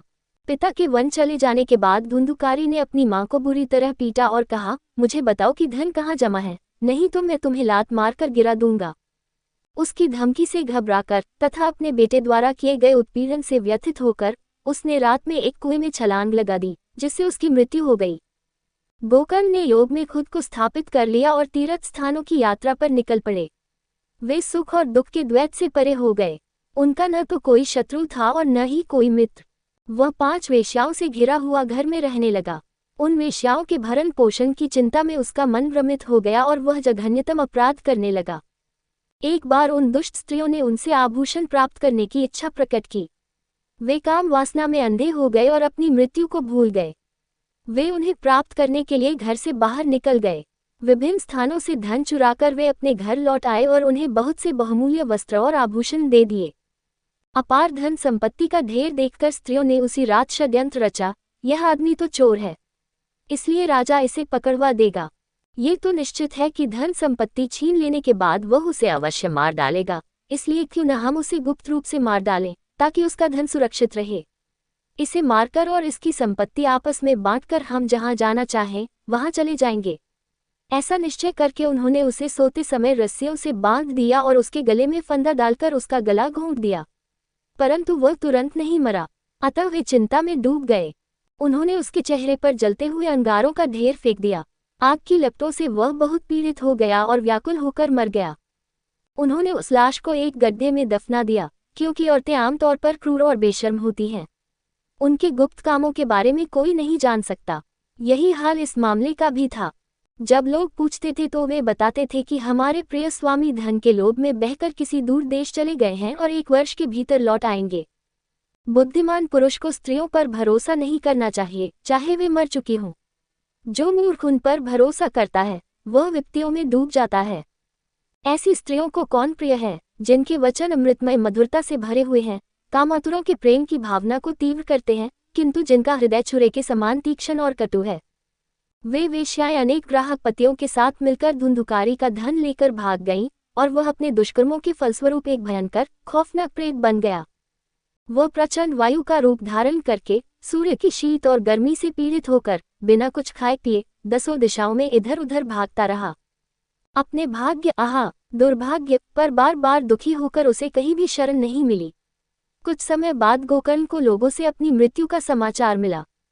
धुंधकारी की आत्मा की दयनीय स्थिति को देखते हुए उन्होंने गया में विशेष रूप से उसके लिए श्राद्ध समारोह आयोजित किया, और जिस भी पवित्र स्थान पर वह गोकर्ण गए उन्होंने वहां उसका श्राद्ध किया। यात्रा करते हुए गोकर्ण अपने पैतृक नगर में आए और रात्रि में सोने के लिए अन्य लोगों की नजरों से बचते हुए अपने घर के आंगन में पहुंच गए। धुंधुकारी को जब ये पता चला कि उसका भाई वहां सोया हुआ है तो उसने आधी रात को अपना सबसे भयानक रूप दिखाया। एक बार उन्होंने मेरे का रूप धारण किया, पुनः हाथी का रूप धारण किया, तत्पश्चात भैंसे का रूप धारण किया। एक समय वे देवताओं के स्वामी के रूप में प्रकट हुए, दूसरी बार अग्निदेव के रूप में प्रकट हुए तथा तत्पश्चात उन्होंने मानव रूप धारण किया। इस अशुभ विकृति को देखकर धर्मात्मा गोकर्ण ने ये निष्कर्ष निकाला कि यह अवश्य ही कोई अभागा नारकीय प्राणी है और उन्होंने उससे इस प्रकार कहा। गोकर्ण ने कहा, रात में तुम कौन सा भयानक रूप धारण कर रहे हो? किस कर्म के फलस्वरूप तुम ऐसी अवस्था में पहुंचे हो? बताओ, तुम भूत हो, राक्षस हो या राक्षस? सूची ने कहा, ऐसा कहा जाता है कि जब उससे इस प्रकार पूछा गया तो वह भूत कभी कभी ऊंची आवाज में चिल्लाने लगा और बोलने में असमर्थ होने के कारण केवल इशारे ही करता था। तब गोकर्ण ने अपनी हथेलियों में जल लेकर उस प्रेत पर छिड़का। उस जल के छिड़कने से उसके पाप नष्ट हो गए और वह प्रेत बोलने लगा। भूत ने कहा, मैं आपका भाई धुंधुकारी हूँ। मैंने अपने ही दोष के कारण अपना ब्राह्मणत्व खो दिया है। अज्ञान में लीन होने के कारण मुझसे असंख्य दुष्कर्म हुए हैं। मुझ मानव हत्यारे को स्त्रियों वेश्याओं ने यातना देकर मार डाला। परिणाम स्वरूप मैं भूत की स्थिति में पहुंच गया, जिसकी दुर्दशा मैं अब भुगत रहा हूँ। मैं अब हवा पर रहता हूँ, क्योंकि भाग्य के विधान के अनुसार मेरे कर्मों के फल अब प्रभावी हो रहे हैं। हे भाई, आप तो दया के सागर हैं, कृपया अपने संकटग्रस्त भाई का तुरंत उद्धार करें। उसकी बात सुनकर गोकर्ण ने उत्तर दिया। गोकर्ण ने कहा, मुझे इस बात पर बड़ा आश्चर्य हो रहा है कि जब मैंने गया में शास्त्रोक्त विधि से तुम्हारे लिए पके हुए चावल की पिंडी अर्पित की थी तब भी तुम्हारा उद्धार क्यों नहीं हुआ?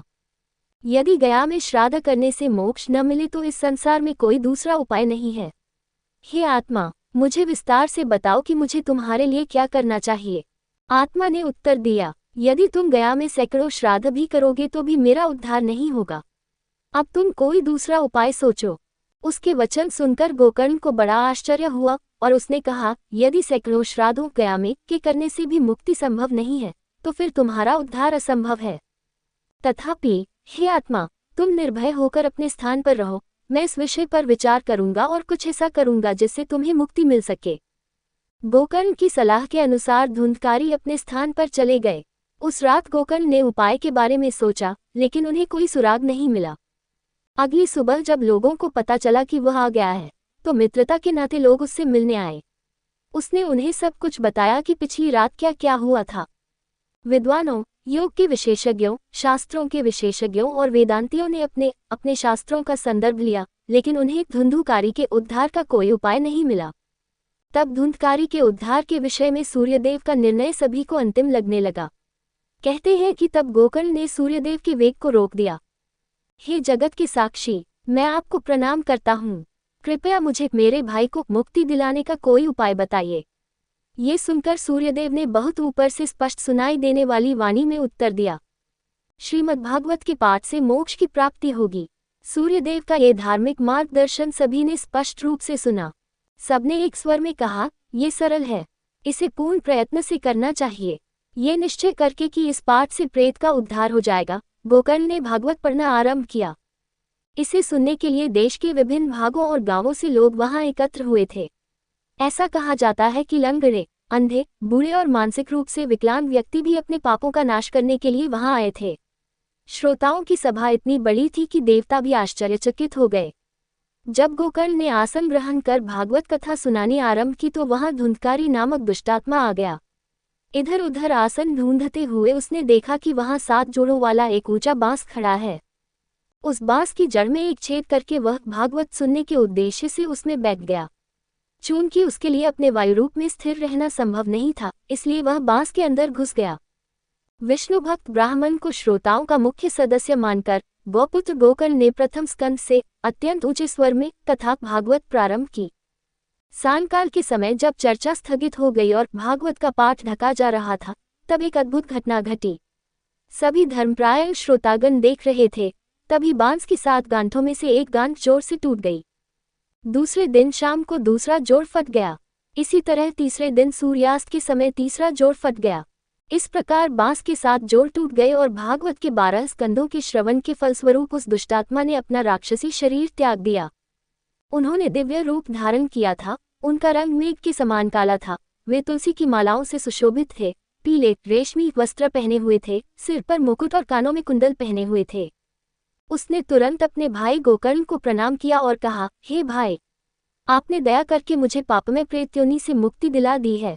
भागवत की कथा धन्य है, जो दुष्टात्मा के सभी कष्टों का नाश करती है।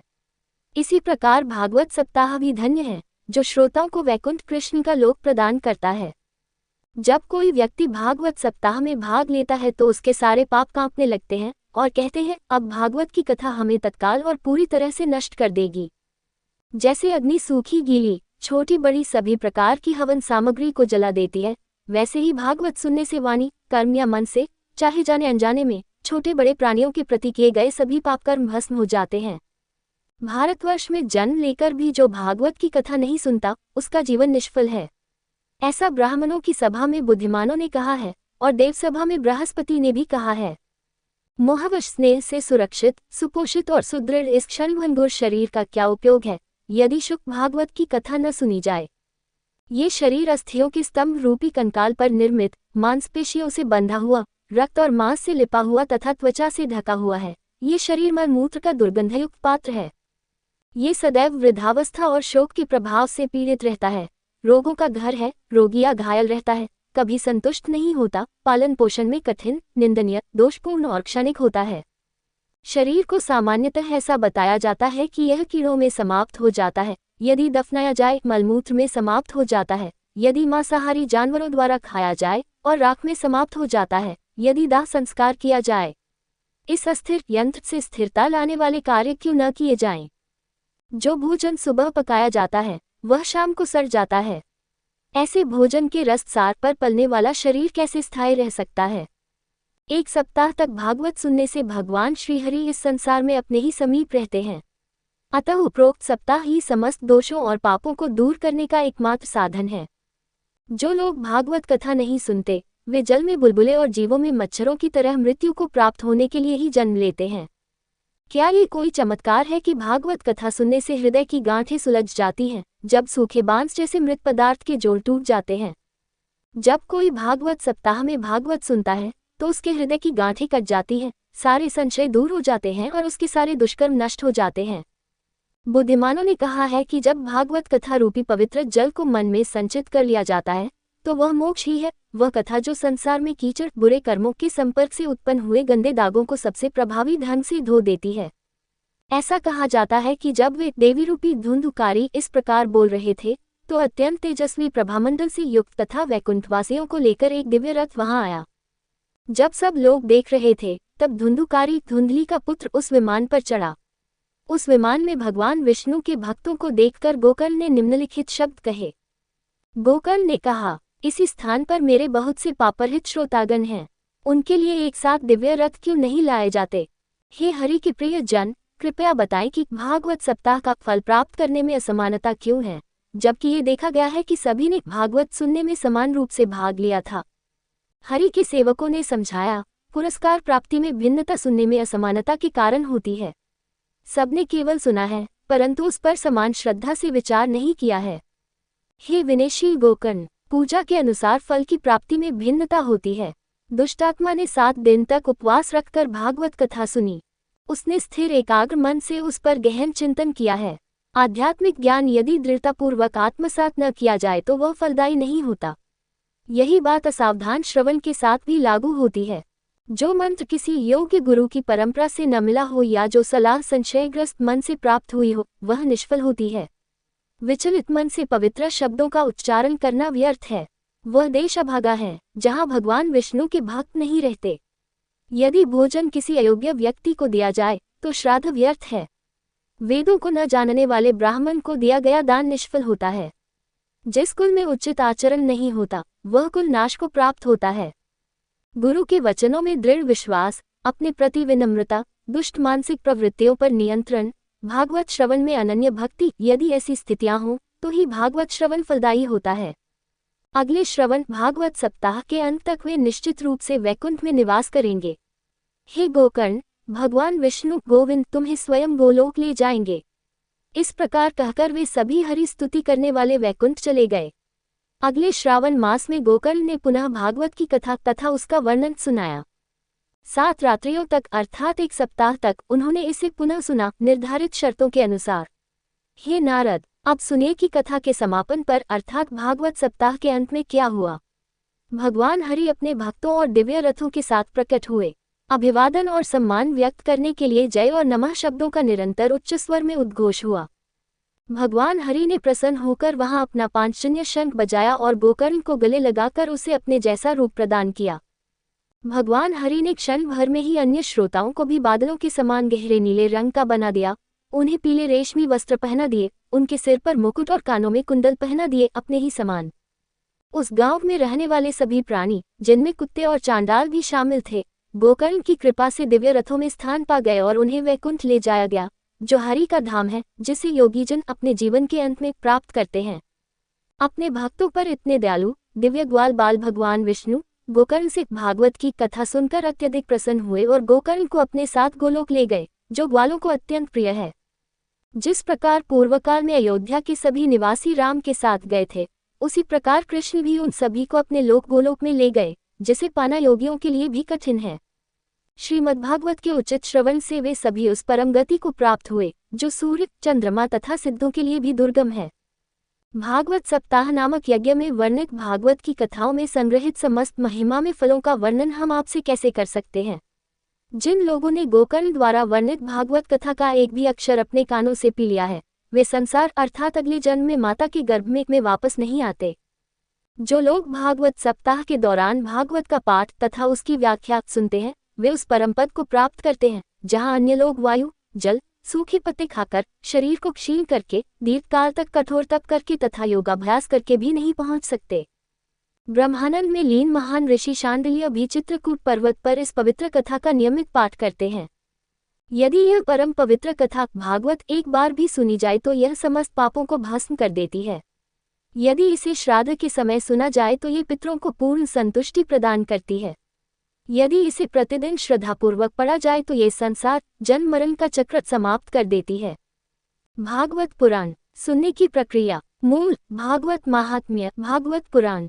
अब हम तुम्हें भागवत सप्ताह में श्रवण की उचित विधि विस्तार से बताएंगे।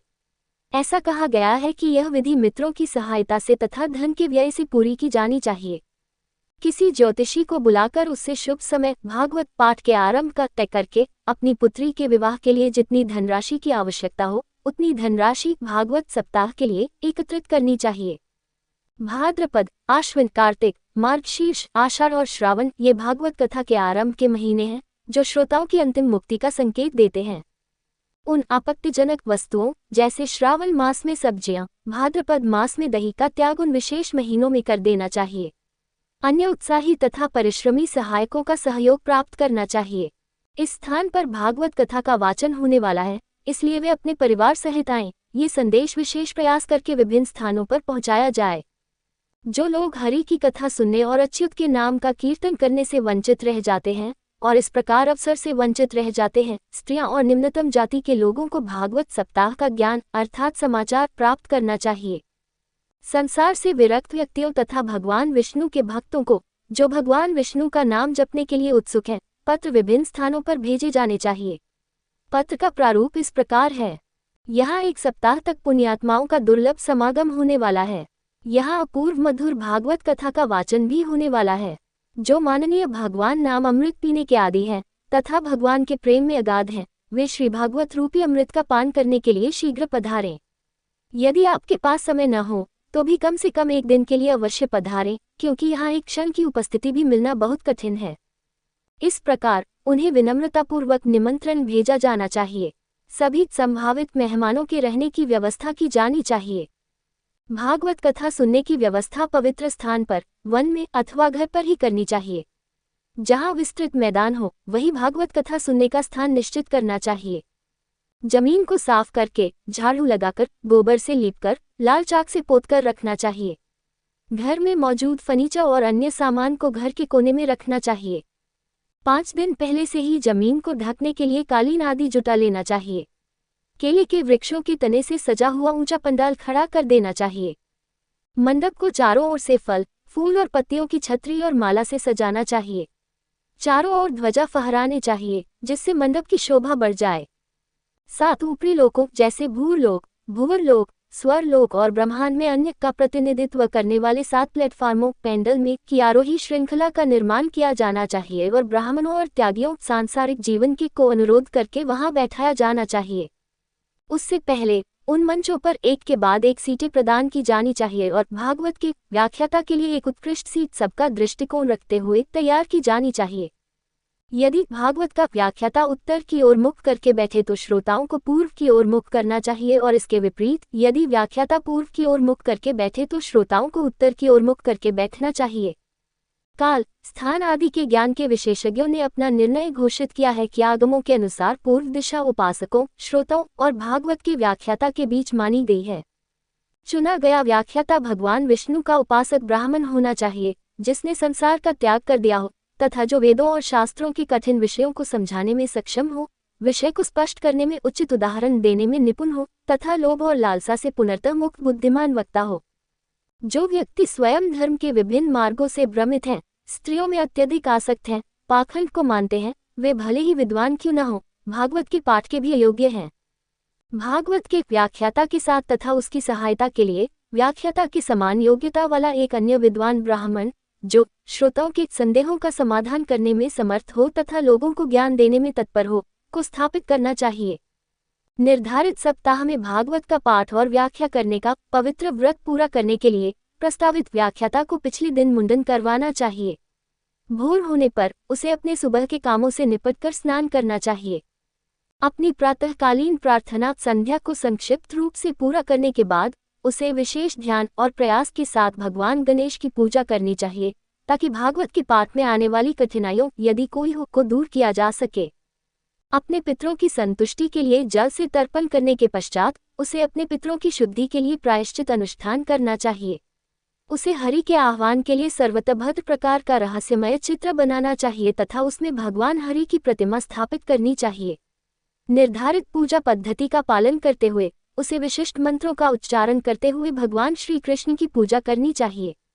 उनकी परिक्रमा करने के बाद उनके सामने सम्मान दिखाने के लिए साष्टांग लेटकर उसे निम्नलिखित प्रार्थना करनी चाहिए। हे करुणा के सागर, मैं अभागा मनुष्य संसार सागर में डूबा हुआ हूँ और मेरे शरीर को कर्म रूपी मगरमच्छ ने जकड़ रखा है। कृपा करके मुझे भवसागर से उबारिए। तत्पश्चात श्रीमद्भागवत नामक पुस्तक की विधिपूर्वक पूजा करनी चाहिए। उसके समक्ष दीप जलाकर, धूप जलाकर भक्तिपूर्वक प्रेम और उत्साह के साथ पूजा करनी चाहिए। फिर नारियल का फल हथेली में लेकर प्रणाम करें। फिर प्रसन्न मन से श्रीमद्भागवत का पाठ करें। ये पुस्तक साक्षात भगवान कृष्ण ही हैं, जिन्हें श्रीमद्भागवत कहा जाता है। हे प्रभु, संसार सागर से मुक्ति के लिए मैंने आपकी शरण ली है। हे केशव, मैं आपका सेवक हूँ। मेरी हार्दिक इच्छा इस सप्ताह में भागवत का पारायण और वर्णन पूर्ण करने की बिना किसी बाधा या कठिनाई के आप सभी प्रकार से पूरी करें। इस विनम्र प्रार्थना को प्रस्तुत करने के बाद इच्छित वाचक की पूजा करनी चाहिए और उसे वस्त्र और आभूषणों से सजाकर पूजा के अंत में उससे इस प्रकार प्रार्थना करनी चाहिए। हे शुक मुनि, आप सभी शास्त्रों के ज्ञाता तथा व्याख्या करने में कुशल हैं। कृपया इस कथा भागवत का ज्ञान देकर मेरा अज्ञान दूर करें। उनकी उपस्थिति में अपने आध्यात्मिक कल्याण के लिए कोई धार्मिक अनुष्ठान सहर्ष करना चाहिए और 1 सप्ताह तक अपनी क्षमतानुसार उसका पालन करना चाहिए। कथा भागवत के वर्णन में किसी भी प्रकार का व्यवधान न आए, इसके लिए 5 ब्राह्मणों की नियुक्ति की जानी चाहिए, जिनका कर्तव्य होगा कि वे धीमी आवाज में लगातार 12 अक्षरों वाला मंत्र ओम नमो भगवते वासुदेवाय का उच्चारण करते रहें। ब्राह्मणों, भगवान विष्णु के भक्तों तथा अन्य भगवान का नाम जपने वाले लोगों को प्रणाम करके तथा उनकी अनुमति से अपना स्थान ग्रहण करना चाहिए। जो श्रोता संसार, धन, संपत्ति, घर और संतान से संबंधित सभी चिंताओं और विचारों को एक तरफ रखकर शुद्ध हृदय वाला कथा भागवत के वर्णन पर अपना मन लगाता है, उसे परम फल की प्राप्ति होती है। बुद्धिमान पाठक को चाहिए कि वह भागवत कथा का पाठ आरंभ करके शांत और स्थिर स्वर में 3.5 प्रहर तक विधिपूर्वक पढ़े। मध्याह्न में 2 घटिकाओं 48 मिनट का विराम होना चाहिए। इस अंतराल में भगवान विष्णु के भक्तों को हरि की महिमा का गान और उनके नाम का कीर्तन करते रहना चाहिए। मध्यम और हल्का आहार मूत्र त्याग और मल त्याग की इच्छा को नियंत्रित करने के लिए सहायक होता है। इसलिए जो व्यक्ति भागवत सुनना चाहता है, उसे यज्ञ में बताए गए भोजन से बना आहार केवल एक बार ही लेना चाहिए। यदि किसी में अपेक्षित शक्ति हो तो उसे भागवत सप्ताह के 7 दिनों तक निराहार रहकर भागवत कथा सुननी चाहिए, क्योंकि इस अवधि में वह केवल घी या दूध पर निर्वाह करके भी आसानी से भागवत कथा सुन सकता है। भागवत कथा फलाहार पर रहकर अथवा एक बार भोजन करके सुनी जा सकती है। श्रवण काल में जो भी व्रत सुविधापूर्वक किया जा सके उसे लेना चाहिए। मेरे मत में यदि भोजन करना भागवत सप्ताह के दौरान कथा भागवत के वर्णन को ध्यानपूर्वक सुनने के लिए अनुकूल है, तो यदि उपवास करना भागवत सुनने के मार्ग में बाधा डालता है, तो यह अधिक श्रेयस्कर है और इस प्रकार यह अनुशंसित नहीं है। हे नारद, अब उन लोगों के लिए आचरण के नियम सुनिए जिन्होंने भागवत सप्ताह में कथा सुनने का व्रत लिया है। जिन लोगों ने विष्णु पूजा की दीक्षा नहीं ली है, वे भागवत कथा सुनने के अधिकारी नहीं हैं। भागवत सप्ताह के व्रत का पालन करने वाले को उस अवधि के दौरान सदैव ब्रह्मचारी रहना चाहिए, जमीन पर सोना चाहिए और उस दिन की भागवत की व्याख्या समाप्त होने के बाद पत्तों सिले हुए या बड़े केले के पत्ते पर भोजन करना चाहिए।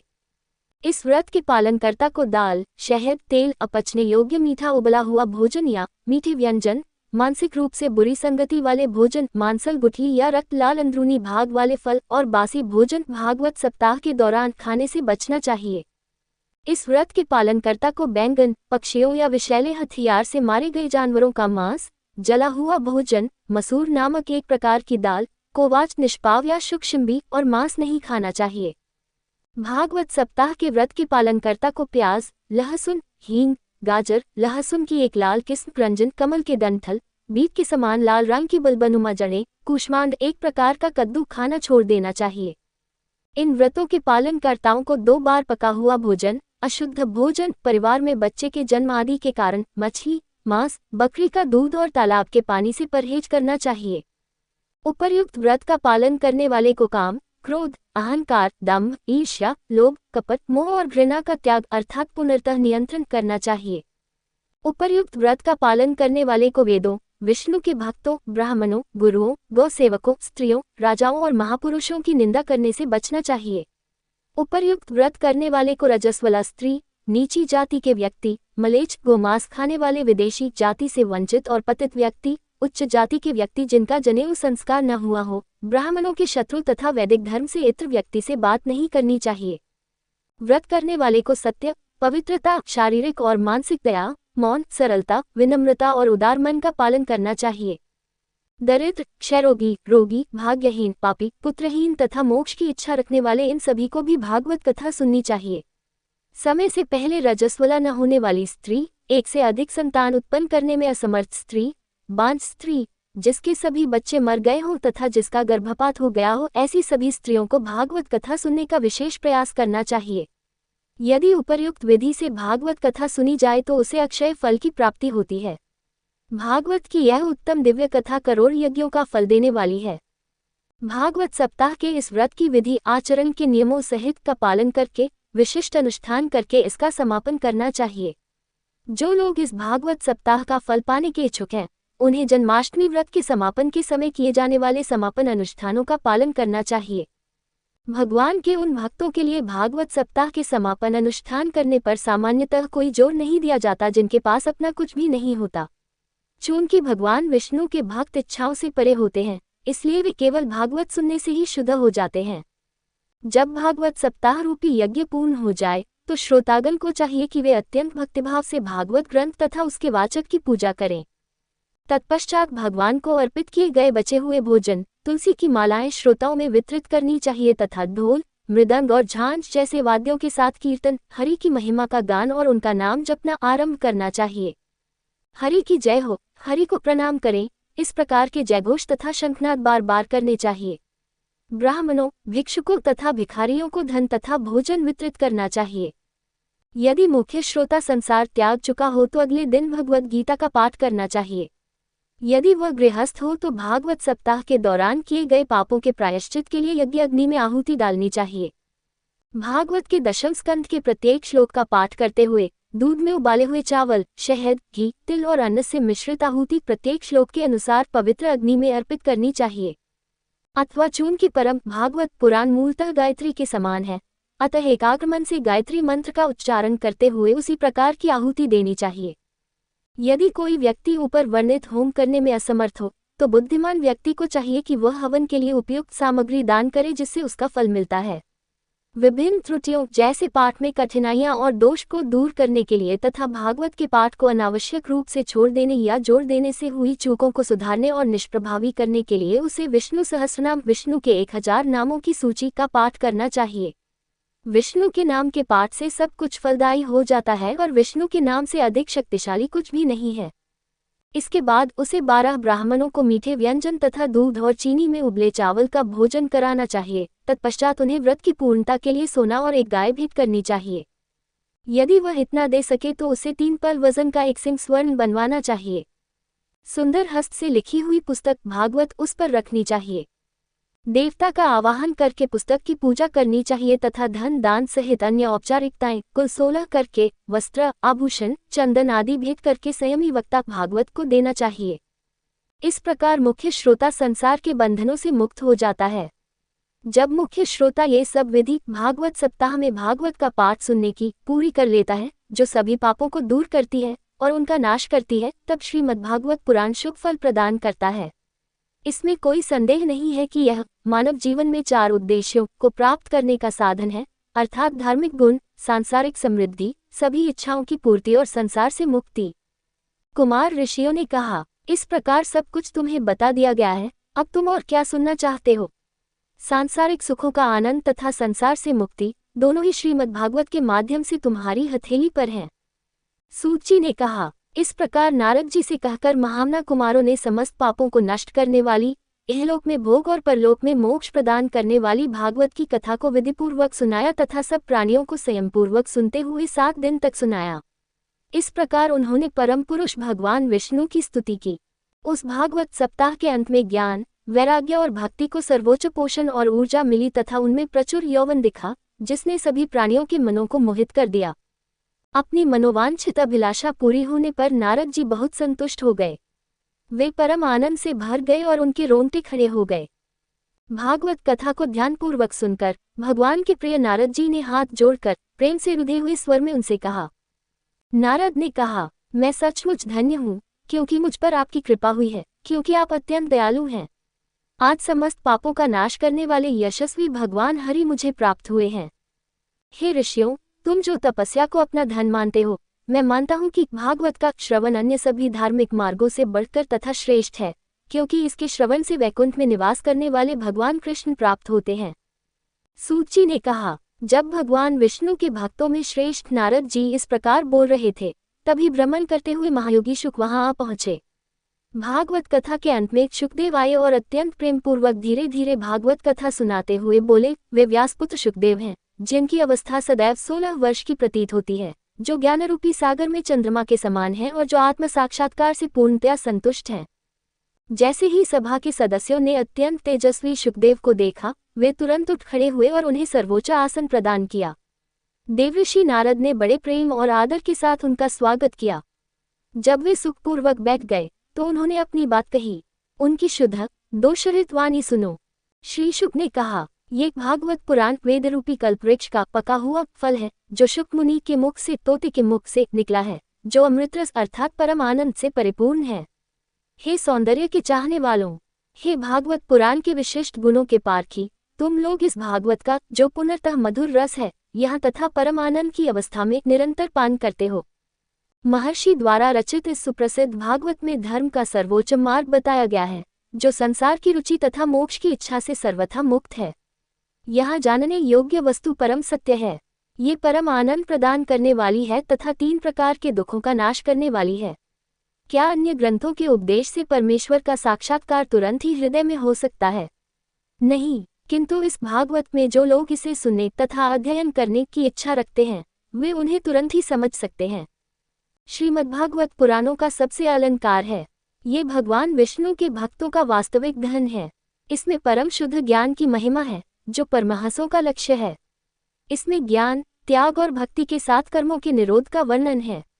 इसे सुनने, ध्यानपूर्वक पढ़ने और इस पर विचार करने से मनुष्य भक्ति के माध्यम से परम आनंद को प्राप्त करता है। भागवत रूपी यह अमृत रस स्वर्ग में, सत्यलोक ब्रह्मा का निवास, कैलाश भगवान शिव का निवास तथा वैकुंठ भगवान विष्णु का निवास में भी उपलब्ध नहीं है। इसलिए हे भाग्यवानों, इसका भरपूर सेवन करो, कृपया पीना मत छोड़ो। सूत जी ने कहा, जब बादरायण व्यास के पुत्र शुकदेव इस प्रकार कह रहे थे, तो भगवान हरि प्रहलाद, बलि, उद्धव, अर्जुन तथा अन्य भक्तों से घिरे हुए सभा के मध्य प्रकट हुए और देवमुनि नारद ने उन सब की पूजा की। जब उन्होंने देखा कि भगवान हरि महान तथा सर्वोच्च आसन पर विराजमान है और प्रसन्न है, तो उन्होंने उनके सामने उनका नाम जपना तथा उनके कार्यों का गुणगान करना आरंभ कर दिया। भगवान शिव, देवी भवानी पार्वती तथा भगवान ब्रह्मा कमल आसीन भगवान कीर्तन, भगवान के नाम का जप तथा उनके कार्यों का गुणगान में भाग लेने के लिए वहां पहुंचे। प्रहलाद ताली बजाकर समय की ताल बजा रहे थे, जबकि उद्धव अपनी गति के कारण पीतल की झांझ थामे हुए थे। देवऋषि नारद अपनी वीणा बजा रहे थे, सुरों में निपुण अर्जुन मधुर संगीत प्रस्तुत कर रहे थे, इंद्र मृदंग बजा रहे थे, कुमार ऋषि कीर्तन में उचित अंतराल पर मधुर स्वर में भगवान की जय के नारे लगा रहे थे, जबकि व्यासपुत्र शुक भगवान के समक्ष खड़े होकर अपनी मनोहर रचना में भिन्न भिन्न भाव व्यक्त कर रहे थे। उस सभा के मध्य में भक्ति, ज्ञान और वैराग्य नामक त्रिदेव नर्तकियों की भांति नाच रहे थे, जो अपनी युवावस्था के पूर्ण तेज में थे।